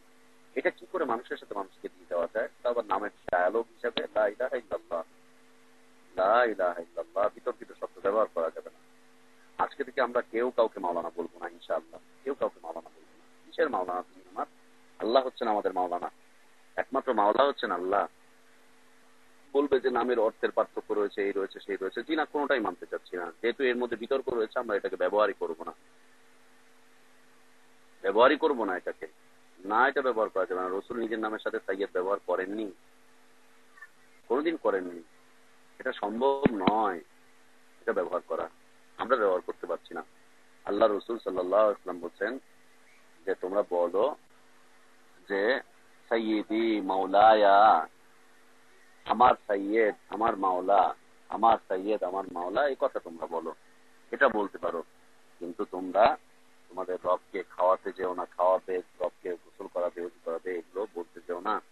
এবং ওয়ালা ইয়াকুল আহাদুকুম আবদি ওয়া আমাতি, তোমাদের মধ্য হতে কেউ যেন একজন আরেকজনকে একথা না বলে আমার দাস, আবদি আমার দাস, ও আমাতি আমার দাসী, একথা যেন তোমাদের কেউ না বলে। আল্লাহু আকবার। বান্দার সাথে আল্লাহ সম্পর্ক হচ্ছে দাসত্বের সম্পর্ক, দাসত্বের সম্পর্ক। জীবনের প্রত্যেকটা ক্ষেত্রে, সকাল থেকে নিয়ে সন্ধ্যা পর্যন্ত, সন্ধ্যা থেকে নিয়ে পরের দিন সকাল পর্যন্ত, বাসা থেকে নিয়ে অফিস পর্যন্ত, অফিস থেকে নিয়ে ব্যবসা বাণিজ্য কেন্দ্রগুলো পর্যন্ত, পারিবারিক জীবন, ব্যক্তি জীবন, সামাজিক জীবন, রাষ্ট্রীয় জীবন, সার্বিকভাবে জন্ম থেকে নিয়ে মৃত্যু পর্যন্ত পুরোটা জীবন আল্লাহর আইন কানুন বিধান, আল্লাহর দেওয়া সিস্টেম অনুযায়ী চালাতে হবে। যে ব্যক্তি চালাবে সে হচ্ছে আল্লাহর দাস। এই দাসত্ব আল্লাহ ছাড়া অন্য কেউ পাবে না। এটা হচ্ছে দাসত্ব, একেই বলা হয় দাস, উবুদিয়্যাত। এটা হচ্ছে দাসত্ব। মানুষ মানুষের দাস কোনোদিন হতে পারে না। আল্লাহ রাসূল বলতেন যে তোমাদের কেউ যেন এই কথা না বলে আবদি ও আমাতি, আমার দাস আমার দাসী, আমার দাস এবং দাসী, এই কথা যেন বলতে না যায়। কেননা আল্লাহর সাথে সম্পৃক্ত এই শব্দটা। আল্লাহ রাসূল সাল্লাল্লাহু আলাইহি ওয়াসাল্লাম নিজের কথা বলছেন যে দেখো তোমরা আমাকে নিয়ে বাড়াবাড়ি করতে যেও না। লা তুতরুনি কামা আতরাতিন নাসারা ইবনে মারইয়াম, দেখো তোমরা আমাকে নিয়ে বাড়াবাড়ি করতে যেও না যেভাবে বাড়াবাড়ি করা হয়েছিল ঈসা ইবনে মারইয়াম আলাইহিস সালাতু ওয়াস সালামকে নিয়ে। যে বাড়াবাড়ি করা হয়েছিল এমন বাড়াবাড়ি তোমরা আমার ক্ষেত্রে করতে যেও না। ইন্নামা আনা আবদুন, আমি হচ্ছি আল্লাহর দাস, আমি হচ্ছে একজন দাস মাত্র। আমি দাস, আমি দাস, আমি দাস। ফাকুলু আব্দুল্লাহি ওয়া রাসূলুহু, দেখো তোমরা আমার ব্যাপারে বলো যে আমি আল্লাহর দাস এবং তার রসুল, আল্লাহর বান্দা এবং তার রসুল। এই দাস শব্দটা তোমরা নিজেদের সাথে নিজেরা ব্যবহার করতে যেও না। আল্লাহ রাসূল সাল্লাল্লাহু আলাইহি ওয়াসাল্লাম নিষেধ করছেন। তো তোমাদের মধ্যে হতে কেউ যেন এই কথা না বলে আমার দাস আমার দাসী, আমার দাস দাসী।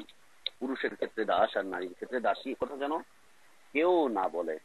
কি বলবে তাহলে? ওয়ালিয়াকুল ফাতায়া ওয়া ফাতাতি ওয়া গুলামি, সে যেন বলে, আপনি এই কথাটুকু বলতে পারেন যে আমার কর্মচারী, আমার কর্মচারী, আমার চাকরানি, আমি আমার চাকর, আমার কাছে চাকরি করে, চাকর চাকরি করে আমার কাছে, আমার কর্মচারী এখানে কাজ করে খায়, কাজ করে। এই কর্মচারী বলতে পারেন, চাকর বলতে পারেন, আপনার কাছে চাকরি করছে এই কথা বলতে পারেন, কিন্তু আপনি তাকে দাস দাসী বলতে পারেন না। তার কারণ হচ্ছে এই দাসত্ব হচ্ছে আল্লাহর সাথে সম্পৃক্ত। আপনি বলবেন যে আমি রূপক করতে ব্যবহার করছি, জি না। আমরা বলতে পারি যে রূপক করতে ব্যবহার করছি, জি না। ডানে বামে যাওয়ার মতো কোনো স্কোপ নেই, কোনো সুযোগ নেই। কেন যাবো আমি ডানে বামে? যেহেতু আমি হাদিস পেয়ে গিয়েছি, রাসূল সাল্লাল্লাহু আলাইহি ওয়াসাল্লাম নিষেধ করেছেন। দরকারটা কি? কেন করতে যাব? কেন করতে যাব? জি না, ডানে বামে যাওয়া যাচ্ছে না, ডানে বামে যাওয়া যাচ্ছে না। কোনো ব্যাখ্যা বিশ্লেষণের অপেক্ষা রাখে না, কোনো কিছুর দরকার নেই। যেহেতু রাসূল সাল্লাল্লাহু আলাইহি ওয়াসাল্লামের নিষেধাজ্ঞা চলে এসেছে, তাই করতে পারছি না। আমার দাস আমার দাসী এ কথা বলা যাবে না, বলতে হবে আমার চাকর, আমার কাছে চাকুরি করে, আমার কর্মচারী। এই কথাটুকু আমরা বলতে পারি, এর বাইরে আমরা বলতে পারছি না।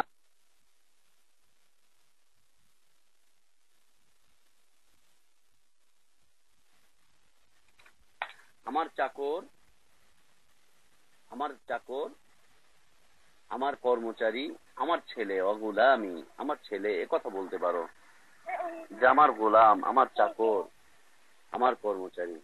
কিন্তু আমার দাস আমার দাসী এ কথা বলা যাবে না, এ কথা বলার অপেক্ষা রাখে না। আল্লাহ তাআলা আমাদেরকে তৌফিক দান করেন।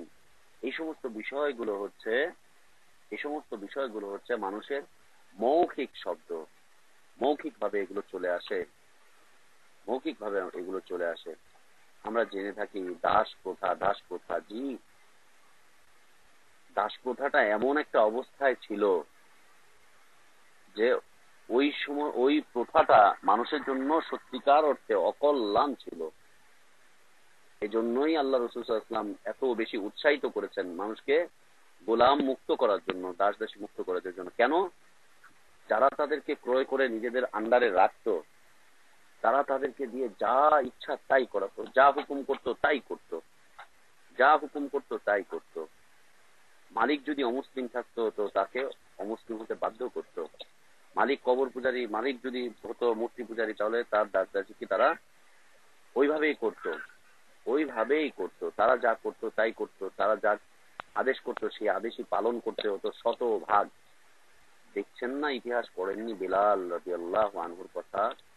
ইতিহাস পড়েননি খাব্বাব ইবনুল আরত রাদিয়াল্লাহু আনহুর কথা? ইতিহাস পড়েননি বিলালকে কিভাবে অত্যাচার করা হচ্ছে? সব ছেড়ে দাও, সব ছেড়ে দাও, চলে আসো, সব ছেড়ে দাও, চলে আসো। একের পর এক অত্যাচার নির্যাতন করা হচ্ছে। সেই অবস্থায় তিনি পড়ে বলছেন আহাদ আহাদ, তাওহীদের সাক্ষ্য দিচ্ছেন। শেষ পর্যন্ত অত্যাচার যত চরমে চলে গেল, আবু বকর সিদ্দিক রাদিয়াল্লাহু আনহু, আল্লাহ তার উপরে করুণা করেন। এই উম্মতের সবচাইতে বড়, এই উম্মতের সবচাইতে বড় আল্লাহর ওলি, এই উম্মতের সবচাইতে বেশি আল্লাহর সান্নিধ্য প্রাপ্ত ব্যক্তি, রাসূলের পরে সবচাইতে বেশি যিনি মর্যাদা পেয়েছেন, তিনি তাকে সেখান থেকে মুক্ত করে নিয়ে আসলেন, আজাদ করে দিলেন, আজাদ করে দিলেন। মানুষ মানুষের দাস এ হতেই পারে না, মানুষ মানুষের দাসত্ব করবে এ হতেই পারে না। মানুষ দাসত্ব করবে কেবলমাত্র একমাত্র শুধুমাত্র আল্লাহ। কখন থেকে কখন পর্যন্ত? জন্ম থেকে নিয়ে মৃত্যু পর্যন্ত। কিভাবে করবে? আল্লাহর আইন কানুন বিধান, আল্লাহর হুকুমের বাস্তবায়নের মাধ্যমে। জীবনের প্রত্যেকটা ক্ষেত্রে, বাজারে গিয়েছি সেখানে, গাড়ি চালাচ্ছি সেখানে, অফিসে গিয়েছি সেখানে, মসজিদে গিয়েছি সেখানে, আমি বাবা হিসাবে আল্লাহর হুকুম, আল্লাহর দাসত্ব পালন করব। আমি স্বামী হিসাবে আল্লাহর দাসত্ব পালন করবো, আমি স্ত্রী হিসাবে আল্লাহর দাসত্ব পালন করবো, আমি সন্তান হিসাবে আল্লাহর দাসত্ব পালন করব। সন্তান হিসেবে আল্লাহর পক্ষ থেকে যে সমস্ত দায় দায়িত্বগুলো আমার উপরে চলে এসেছে বাবা মার জন্য, সে সমস্ত গুলোকে আমি পালন করে যাব। স্বামী হিসেবে যে সমস্ত দায় দায়িত্বগুলো চলে এসেছে, আমি অফিসের বস হিসেবে যে সমস্ত দায় দায়িত্বগুলো চলে এসেছে, আমি একজন ব্যবসায়ী হিসেবে যে সমস্ত দায় দায়িত্বগুলো চলে এসেছে, সেই দায় দায়িত্বগুলোকে আমি যথাযথভাবে পালন করবো। এটা হচ্ছে দাসত্ব।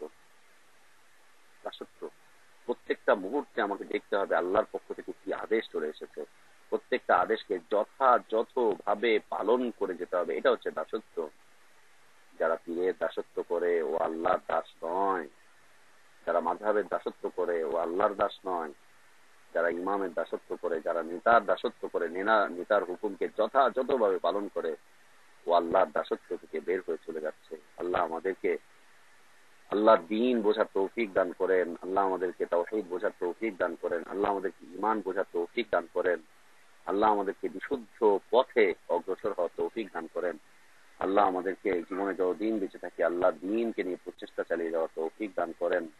আল্লাহ আমাদেরকে কল্যাণ নসিব করেন, আল্লাহ আমাদের হায়াতে বারাকাত দান করেন, আল্লাহ আমাদের ইলমে বারাকাত দান করেন, আল্লাহ আমাদের রিজিকে বারাকাত দান করেন, আল্লাহ আমাদের পরিবারগুলোতে বারাকাত দান করেন, আল্লাহ আমাদের ইসলামী সমাজে বারাকাত দান করেন, আল্লাহ আমাদের এই দাওয়াত টুকুতে বারাকাত দান করেন, আল্লাহ আমাদের এই দাওয়াত টুকুকে কবুল করে নেন, আল্লাহ আমাদের ভুল ভ্রান্তিগুলোকে ক্ষমা করে দেন, আমাদের যারা মৃত্যুবরণ করেছে আল্লাহ তাদেরকে মাফ করে দেন, আমাদের অসুস্থদেরকে আল্লাহ সুস্থতা দান করেন, আমাদের যার যে সমস্যা আছে হালাল উপায়ে আল্লাহ তাআলা আমাদের সমস্যাগুলোকে সমাধান করে দেন, আল্লাহ আমাদের সমস্যাগুলোকে সমাধান করে দেন।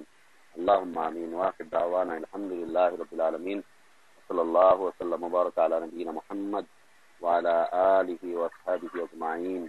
সুবহানাকা আল্লাহুম্মা ওয়া বিহামদিকা আশহাদু আল লা ইলাহা ইল্লা আনতা আস্তাগফিরুকা ওয়া আতুবু ইলাইক। আসসালামু আলাইকুম ওয়া রাহমাতুল্লাহি ওয়া বারাকাতুহু।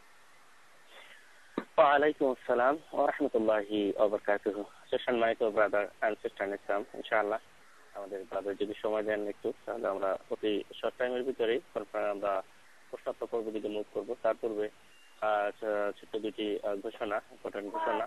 প্রথম ঘোষণাটি হলো ওই সকল ব্রাদারদের উদ্দেশ্যে যারা আমরা এভরি মঙ্গলবার আমরা ডিলেন স্ট্রিটে কোরআন শেখার উদ্দেশ্যে একত্র হতাম, তাদের উদ্দেশ্যেই যে আমাদের গতকাল ঘোষণা দিয়েছিলাম যে এই সপ্তাহ থেকে আমাদের ডেটা পরিবর্তন হয়ে গেছে। মঙ্গলবারের পরিবর্তে মজলিস আজকে রাত্রে 1টার সময় আমরা ডিলেন্সি স্ট্রিট, অ্যাড্রেসটা হলো Delancey Street between Forsyth and Eldridge, Wahid দিল্লির বেসমেন্টে, যেখানে সুন্দর ব্যবস্থাপনা আছে বসার।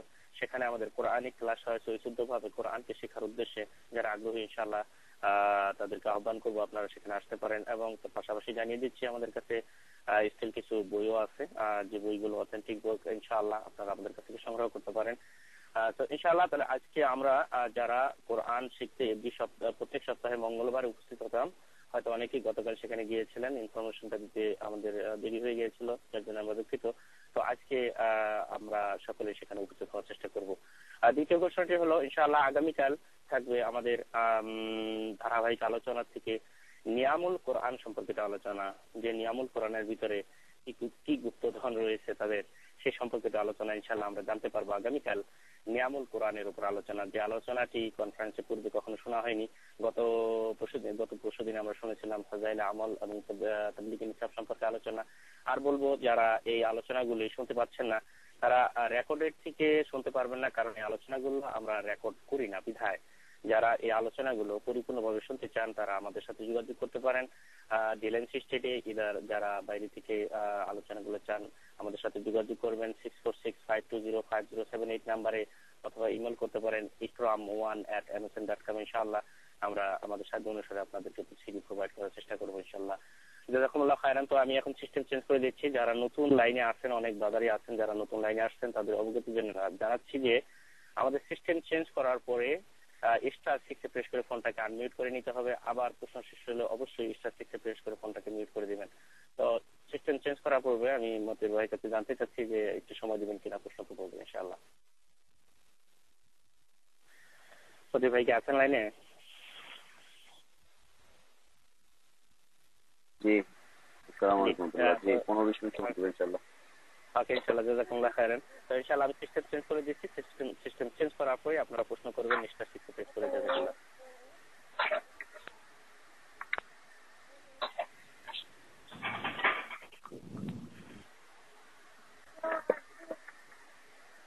ওকে, আলহামদুলিল্লাহ এই মুহূর্তে সিস্টেম চেঞ্জ করা আছে। যারা প্রশ্ন করবেন *6 প্রেস করে প্রশ্ন করুন। আবার রিকোয়েস্ট করবো অলওয়েজ যে আমরা যেন ফোনগুলোকে *6 প্রেস করে মিউট করে দিই। জাযাকাল্লাহ।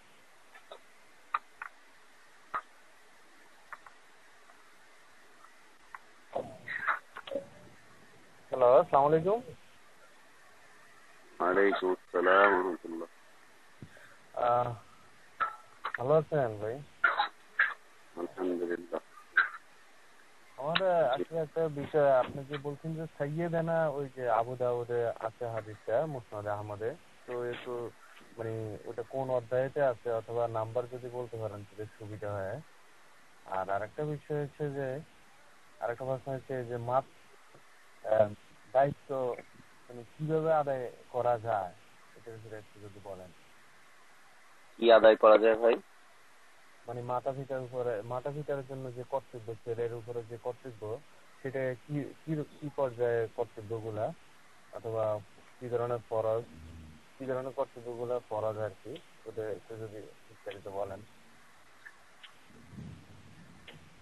জাযাকাল্লাহ খায়র। আলহামদুলিল্লাহ ওয়াসসালাতু ওয়াসসালামু আলা রাসূলিল্লাহ ওয়া আলা আলিহি ওয়া আসহাবিহি ওয়া মান ওয়ালা। ভাই সুন্দর প্রশ্ন করেছেন। 1 নাম্বার প্রশ্ন হচ্ছে যে হাদিসটির বিষয়টা আবু দাউদে আদব অধ্যায় আবু দাউদে হাদিসটি রয়েছে এবং মুসনাদে আহমদেও হাদিসটি রয়েছে। মুসনাদে আহমদের হাদিস নাম্বার 24-25 চতুর্থ খণ্ডের, এবং আবু দাউদের হাদিস নাম্বার হচ্ছে 4806।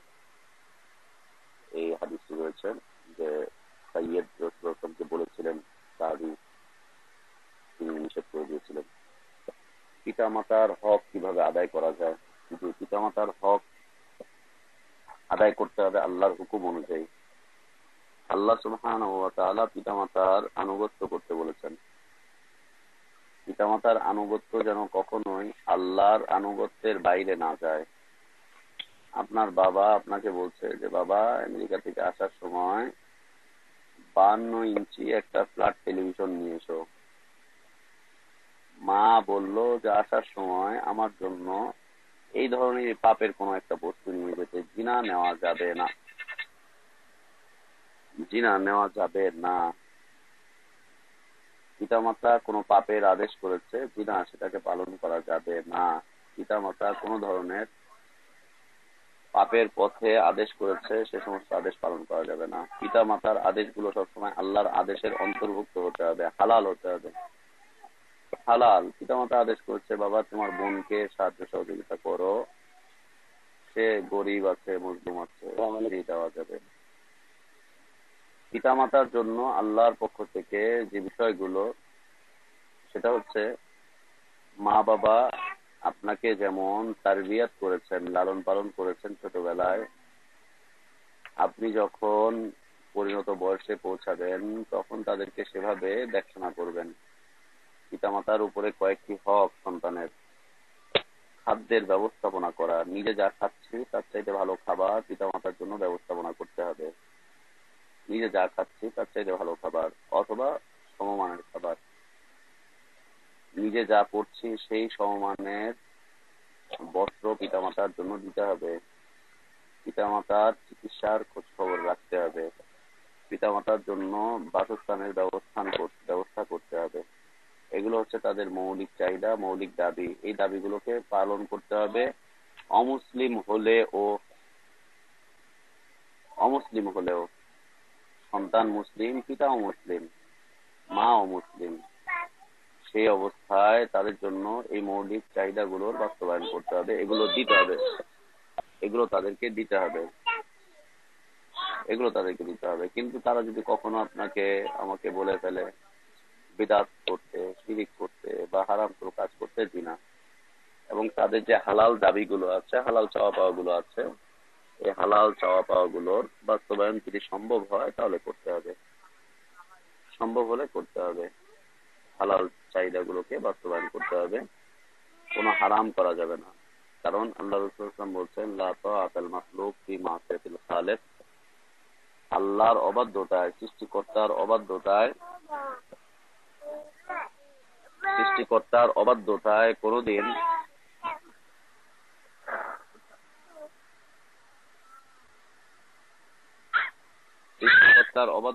কোনোদিন সৃষ্টির বাধ্যবাধকতা স্বীকার করা যাবে না।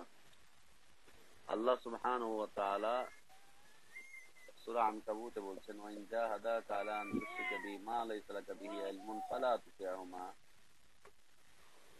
যদি তারা তোমাদেরকে আদেশ করে এমন কোন আদেশ যে আল্লাহর সাথে অংশীদার সাব্যস্ত করে, তাহলে তোমরা তার আনুগত্য করো না, তোমরা তার আনুগত্য করতে যেও না।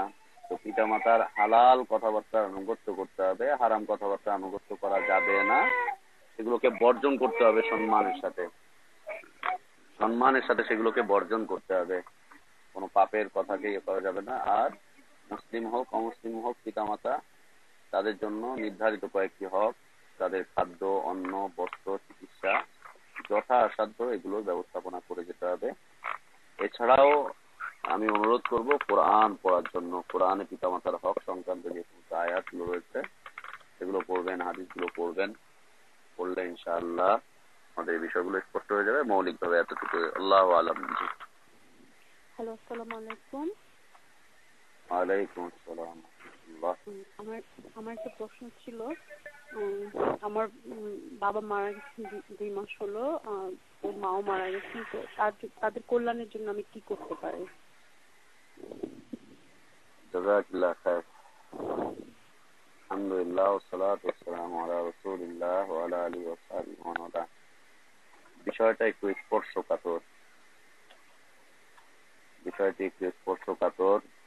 সবার অবগতির জন্য বলতে হচ্ছে, বাবা মা যদি ইসলামের উপরে থেকে থাকেন তাহলে তাদের জন্য দোয়া করতে হবে। ইসলামের উপরে যদি মৃত্যুবরণ করে থাকেন তাহলে তাদের জন্য দোয়া করা যাবে, দোয়া করতে হবে। যদি ইসলামের উপরে মৃত্যুবরণ না করে থাকেন তাহলে তাদের জন্য দোয়া করা যাবে না। ইসলামের উপরে থেকেছেন কিনা, ছিলেন কিনা, এটা কিভাবে বুঝবো?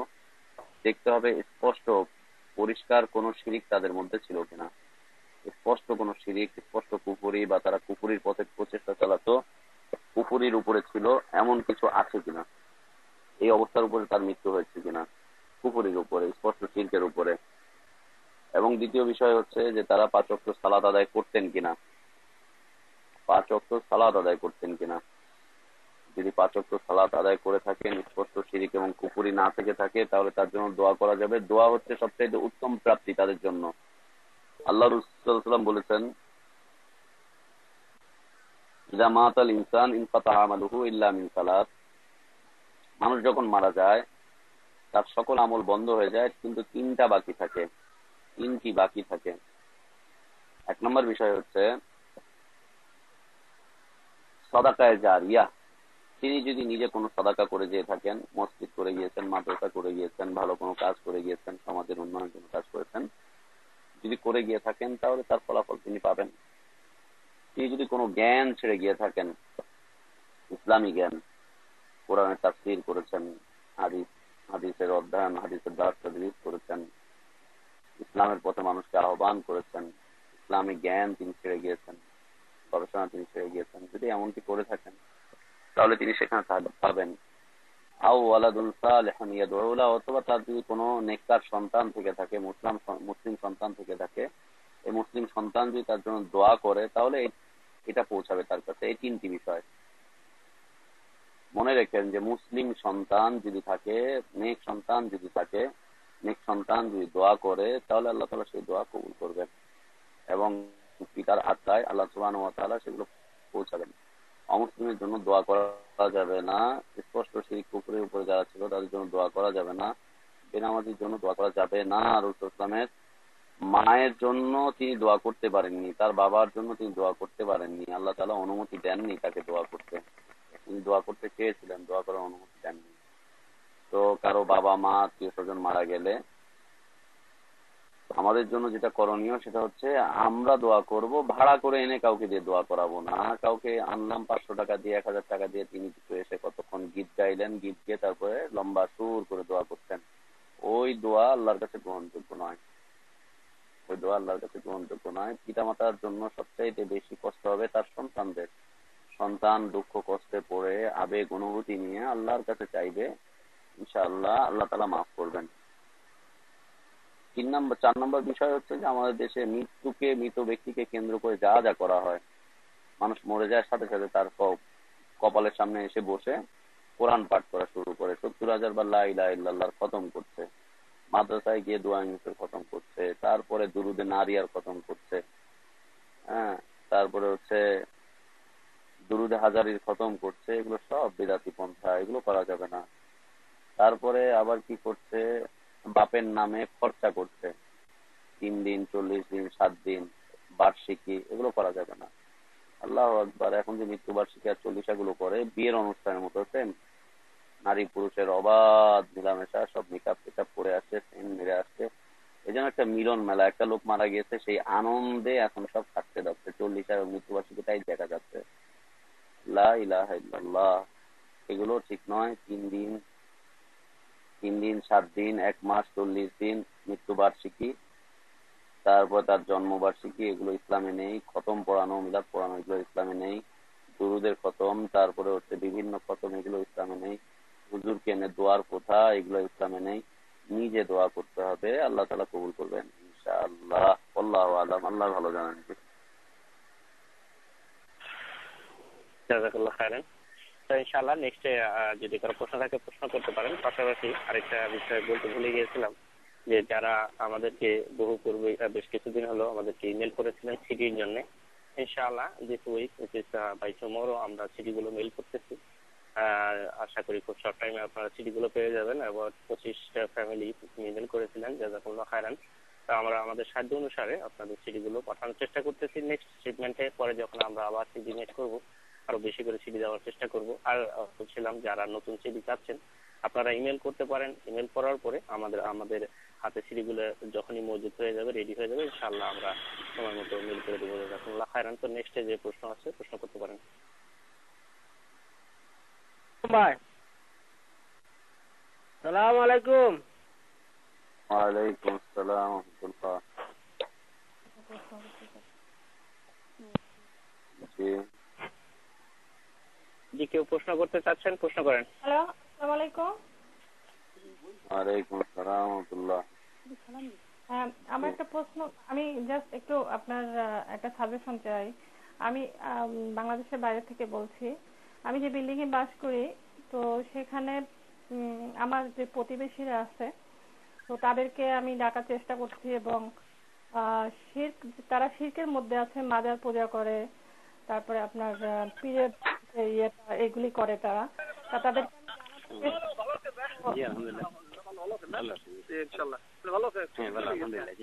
আপনি যদি আমাকে, হ্যালো জি, আপনার কাছে আমি মানে জানতে চাচ্ছি, আপনি যদি আমাকে বলতেন যে কোন কথাগুলি বললে মানে আমি তাদেরকে ডাকতে পারবো, মানে তারা আসবে, শুনবে। মানে আমি তাদের অনেক ডাকার চেষ্টা করছি, কিন্তু আসছে না, হ্যাঁ, শুনতে চাচ্ছে না। জাযাকাল্লাহ খায়ের। আল্লাহ বোনকে তৌফিক দান করেন ইসলামের পথে মানুষকে ডাকার জন্য। আল্লাহ বোনকে তৌফিক দান করেন, আমাদের সবাইকে আল্লাহ তৌফিক দান করেন আল্লাহর পথে যেন আমরা মানুষকে ডাকতে পারি। আসলে প্রথম কথা হচ্ছে যে মানুষকে ডাকতে হবে আল্লাহর পথে, ভিন্ন কোনো পথে নয়।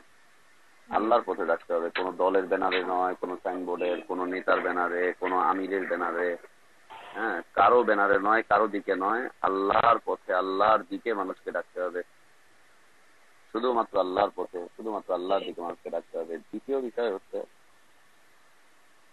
সব মানুষ শুনবে এমন কথা নয়, সব মানুষ ডাকে সাড়া দিবে বিষয়টা এমন নয়।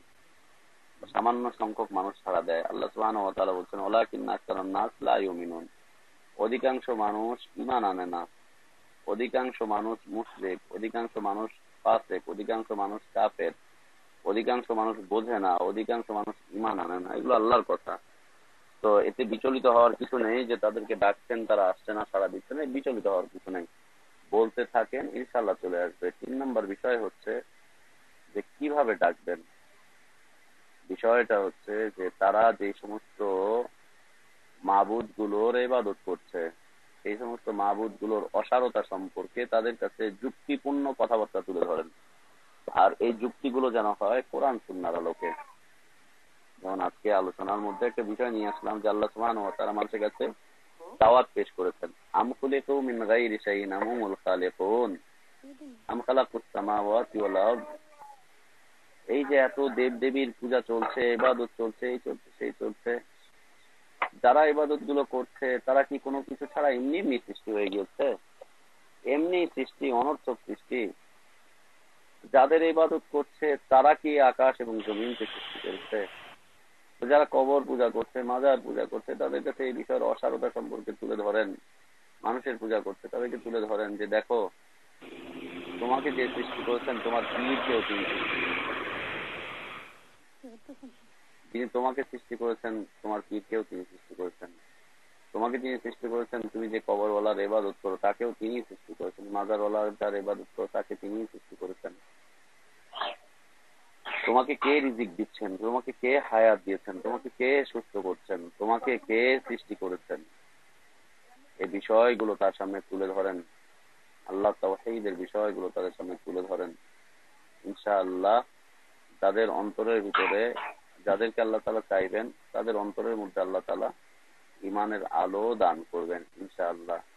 এরপরেও আপনি কোথায় আছেন জানি না, আমাদের ভাই যে ইমেইলের অ্যাড্রেস করলেন, অ্যাড্রেসটা আপনি সংগ্রহ করেন, ইমেল অ্যাড্রেস, তাদের কাছে আবেদন করেন, তাদের কাছে বলেন যে এখান থেকে যাতে করে আপনাদের কাছে ইসলামী আলোচনার সিডিগুলো পৌঁছে দেওয়া হয়। এবং যাদের কথা বলছেন তারা যদি নামধারী মুসলিমও হয় তাদের কাছে কোরআনের কপি পাঠিয়ে দেন, অনুবাদকৃত কপি। তাদেরকে জ্ঞান অর্জন করার জন্য আহ্বান জানাতে থাকেন যে জ্ঞান অর্জন করেন, জ্ঞান অর্জন করেন, কোরআন পড়েন, হাদিস পড়েন, একটু জ্ঞান অর্জন করেন, কোরআন হাদিস পড়ার জন্য উদ্বুদ্ধ করেন। যদি সম্ভব হয় লেকচার গুলো তাদেরকে পৌঁছে দেন। তবে মনে রাখতে হবে ডাকতে হবে আল্লাহর পথে শুধুমাত্র, এবং পদ্ধতি হচ্ছে উত্তম উত্তম যুক্তি দ্বারা। আর যুক্তিগুলো আসবে কোরআন হাদিস থেকে। কোরআন হাদিসের বাইরে কোনো যুক্তি দিয়ে মানুষকে ইসলামের দিকে ডাকা যাবে না, কোরআন হাদিসের বাইরে কোন যুক্তি দিয়ে। কোরআন হাদিসের দলিলের মাধ্যমে যে সমস্ত যুক্তিগুলো রয়েছে এই যুক্তিগুলোকে তাদের সামনে উপস্থাপন করতে হবে, এর মাধ্যমে তাদেরকে আল্লাহর পথে ডাকতে পারেন ইনশাআল্লাহ। এরপরেও মজিদ আরো বেশি জানার জন্য সামনে আমাদের আলোচনা আসবে আল্লাহর পথে আহ্বানের পথ পদ্ধতি। আরো সামনে আসবে ইনশাআল্লাহ। এর আগ পর্যন্ত আমরা নিজেরা নিজেদের ইমানগুলোকে পরিশুদ্ধ করে নেই, নিজেরা নিজেদের বিষয়গুলোকে একদম পরিশুদ্ধ করে প্রকৃত ইমানের দিকে আমরা অগ্রসর হই। আল্লাহ তৌফিক দান করেন। আল্লাহু আলাম। তুমি জানাও না। তো ইনশাআল্লাহ আমি চেষ্টা করে চেঞ্জ করে দিচ্ছি, কারণ সিস্টেমটা লক হয়েছিল। লাস্ট প্রশ্ন, শেষ প্রশ্ন শেষ করে দেবেন? হ্যাঁ, শেষ প্রশ্ন, লাস্ট। ওকে ইনশাআল্লাহ। তো দিস ইজ দ্য লাস্ট প্রশ্ন। ইনশাআল্লাহ আমি সিস্টেমটা চেঞ্জ করে দিচ্ছি, তারপর আপনারা প্রশ্ন করবেন। হ্যালো, আসসালামু আলাইকুম। ওয়ালাইকুম আসসালাম ওয়া রাহমাতুল্লাহ।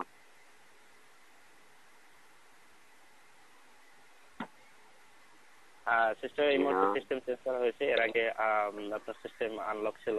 তো আপনি প্রশ্ন করতেছিলেন, আপনি ফোনটাকে আনমিউট করে নিয়ে প্রশ্ন করুন ইনশাআল্লাহ। স্টেজ থেকে শেষ করে জাযাকাল্লাহ। হ্যালো, আসসালামু আলাইকুম। ওয়ালাইকুম আসসালাম ওয়া রাহমাতুল্লাহ। ভাই, ওই যে অনেকে আছে যেমন নামাজ পড়ে না, তো রোজার মাসে সেই সাথে হয়তো রোজা রাখে। তো এই যে যারা নামাজ হয়তো পড়লো না, তা এরা যখন মৃত্যু বরণ করেন তখন কি তাদের জন্য দোয়া করা যাবে কিনা? আলহামদুলিল্লাহ ওয়াসসালাতু ওয়াসসালামু আলা রাসূলিল্লাহ। এই বিষয়টি নিয়ে অসংখ্য মতামত রয়েছে। স্কলাররা অসংখ্য মতামত ব্যক্ত করেছেন। বেনামাজি কাফের না মুসলিম, বেনামাজির জন্য দোয়া করা যাবে কি যাবে না, বেনামাজির সাথে সম্পর্ক কি হবে।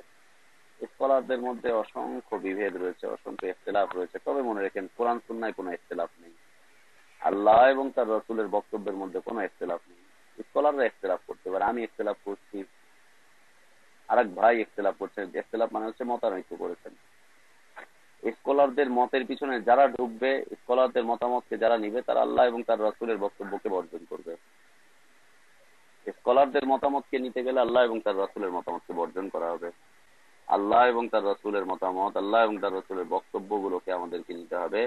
স্কলারদের বক্তব্য যদি এর সপক্ষে হয়ে থাকে তাহলে আলহামদুলিল্লাহ, না হলে তাদেরগুলোকে সম্মানের সাথে ছেড়ে দিতে হবে। বিষয়বস্তু হচ্ছে, আল্লাহ রাসূল সাল্লাল্লাহু আলাইহি ওয়াসাল্লাম বলেছেন যে যেই ব্যক্তি সালাত পড়ে না সে মুসলিম নয়, যে ব্যক্তি সালাত পড়ে না সে মুসলিম নয়। আচ্ছা, আপনাদের কাছে একটা ছোট্ট প্রশ্ন। আপনার যে সন্তানটি এবছর ম্যাট্রিক পরীক্ষা দিবে, এসএসসি পরীক্ষা দিবে, সাবজেক্ট মনে করেন 10টার মধ্যে ও 8টা সাবজেক্টের পরীক্ষা দিল আর 2টা সাবজেক্টের পরীক্ষা দিল না। 8টা দিয়েছে, 2টা দেয়নি, অথবা 9টা দিয়েছে, 9টাই দিয়েছে, একটা মাত্র দেয়নি। এই ছেলে কি পাশ করবে না? আপনি সবাই বলবেন যে না, পাশ করবে না। কেন? একটা সাবজেক্টের পরীক্ষা দেয়নি, একটার মধ্যে ও অ্যাটেন্ড করেনি। আমি বলবো কেন পাশ করবে না? ও তো 9টাই পড়েছে, 9টাই দিয়েছে, 9টাই 100 মার্ক নিয়েছে।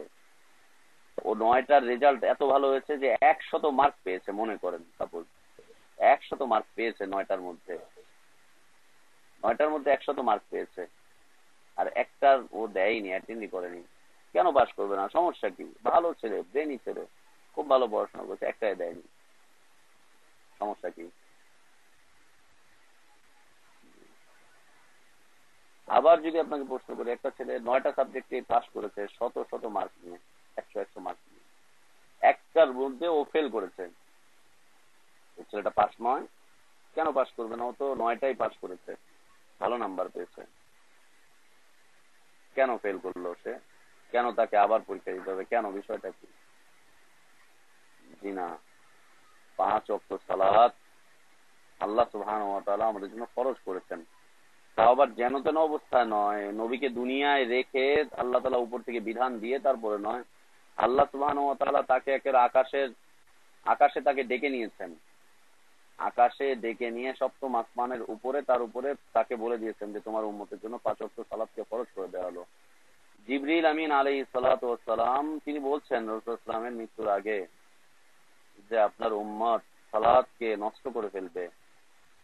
এই নষ্ট করা দিয়ে তিনি বলছেন যে সালাত পরিত্যাগ করবে আপনার উম্মত। আল্লাহ রাসূল সাল্লাল্লাহু আলাইহি ওয়াসাল্লাম আশ্চর্যান্বিত হয়ে গেলেন। তিনি বলছেন আমার উম্মত সালাত পরিত্যাগ করবে, সালাতকে নষ্ট করে ফেলবে? জিবরিল আমিন বলছেন যে হ্যাঁ, তাই করবে আপনার উম্মত, সালাতকে নষ্ট করে ফেলবে। এই নষ্ট দুই ধরনের, একটা হচ্ছে পদ্ধতিগত নষ্ট, রসুলের তরিকাকে ছেড়ে দিয়ে, রসুলের সুন্নাকে ছেড়ে দিয়ে অন্য কারো সুন্না অনুযায়ী সালাত আদায় করা। 2 নম্বর হচ্ছে যে সালাতে 5 ওয়াক্ত অ্যাটেন্ড না করা, 5 ওয়াক্ত সালাতে অ্যাটেন্ড না করা, সালাত নষ্ট। আপনি 4 ওয়াক্ত পড়ছেন আর 1 ওয়াক্ত পড়ছেন না, আপনি সালাত আদায় করেননি, আপনি সালাতি নন, আপনি নামাজি ব্যক্তিত্ব নন। 4 ওয়াক্ত পড়েছেন, 1 ওয়াক্ত পড়েননি, যে কারণেই হোক পড়েননি। একটা হচ্ছে ঘুমিয়েছিলেন, কাজা হয়ে গিয়েছে, আল্লাহ মাফ করবেন। ভুলে গিয়েছিলেন, কাজা হয়েছে, আল্লাহ মাফ করে দিবেন, এটা ভিন্ন বিষয়। 4 ওয়াক্ত গিয়েছেন, 1 ওয়াক্ত যাননি, আপনি বেনামাজি, আপনি সপ্তাহের মুসলিম, আপনি মাসের মুসলিম, আপনি অমুক মুসলিম তমুক মুসলিম। জি না, এই ইসলাম আল্লাহর কাছে গ্রহণযোগ্য নয়। যে ব্যক্তি কালেমার সাক্ষ্য দিবে, যে ব্যক্তি তাওহীদের সাক্ষ্য দিবে, শাহাদা যে ব্যক্তি দিবে, ইসলাম যে ব্যক্তি কবুল করবে, তাকে 5 ওয়াক্ত সালাত ওই সময় থেকেই শুরু করে দিতে হবে। যদিও সে সালাতের ভিতরে দোয়াগুলো জানে না, তাকে শিখতে হবে, প্রতিনিয়ত সে শিখবে আর সালাতে অ্যাটেন্ড করতেই থাকবে, জামাতের সাথে মুসলিম ভাইদের সাথে অ্যাটেন্ড করতে থাকবে, একসাথে আনুষ্ঠানিকতার মধ্যে থাকবে, সালাত আদায় করতেই হবে। যে ব্যক্তি সালাত আদায় করে না সে মুসলিম নয়। স্কলারদের মতামতের ভিন্নতা আছে, রসুলের মতামতের কোনো ভিন্নতা নেই, সে মুসলিম নয়। রাসূল সাল্লাল্লাহু আলাইহি ওয়াসাল্লাম বলেছেন, বাইনাল আবদি ওয়া বাইনাল কুফরি তারকুস সালাহ, আল্লাহর দাসত্ব এবং দাসত্ব থেকে বের হয়ে যাওয়া, কুফরি করা, এর মধ্যে পার্থক্যকারী বিষয় হচ্ছে সালাত। সামান তারাকাহা ফাকাদ কাফারা, যে সালাতকে পরিত্যাগ করবে সে আল্লাহর দাসত্ব থেকে বের হয়ে যাবে, সে কাফের হয়ে যাবে। অতএব কাফের জন্য দোয়া করা যাবে না, বেনামাজির জন্য দোয়া করা যাবে না। জীবিত অবস্থায় তার জন্য দোয়া করা যেতে পারে যে আল্লাহ তুমি তাকে হেদায়েত দাও, তাকে 5 ওয়াক্ত সালাত আদায় করার তৌফিক দান করো, জীবিত অবস্থায় করা যাবে, কিন্তু মৃত্যুবরণ করার পরে তার জন্য দোয়া করা যাবে না। এটাই হচ্ছে বিশুদ্ধ মতামত, কারণ কাফের জন্য দোয়া করা যায় না। আল্লাহ আমাদেরকে বোঝার তৌফিক দান করেন, আল্লাহুম্মা আমিন। ইকরাম ভাই শেষ করে দিন। আমাদের ভাই জাযাকাল্লাহ খায়র, ইনশাআল্লাহ আপনি শেষ করে দিন, জাযাকাল্লাহ। ওয়াসাল্লাল্লাহু ওয়াসাল্লাম ওয়া বারাকা আলা নাবিয়িনা মুহাম্মদ ওয়া আলা আলিহি ওয়া সাহবিহি আজমাইন। সুবহানাকাল্লাহুম্মা ওয়া বিহামদিকা আশহাদু আল্লা ইলাহা ইল্লা আনতা আস্তাগফিরুকা ওয়া আতুবু ইলাইক। আসসালামু আলাইকুম ওয়া রাহমাতুল্লাহি ওয়া বারাকাতুহু।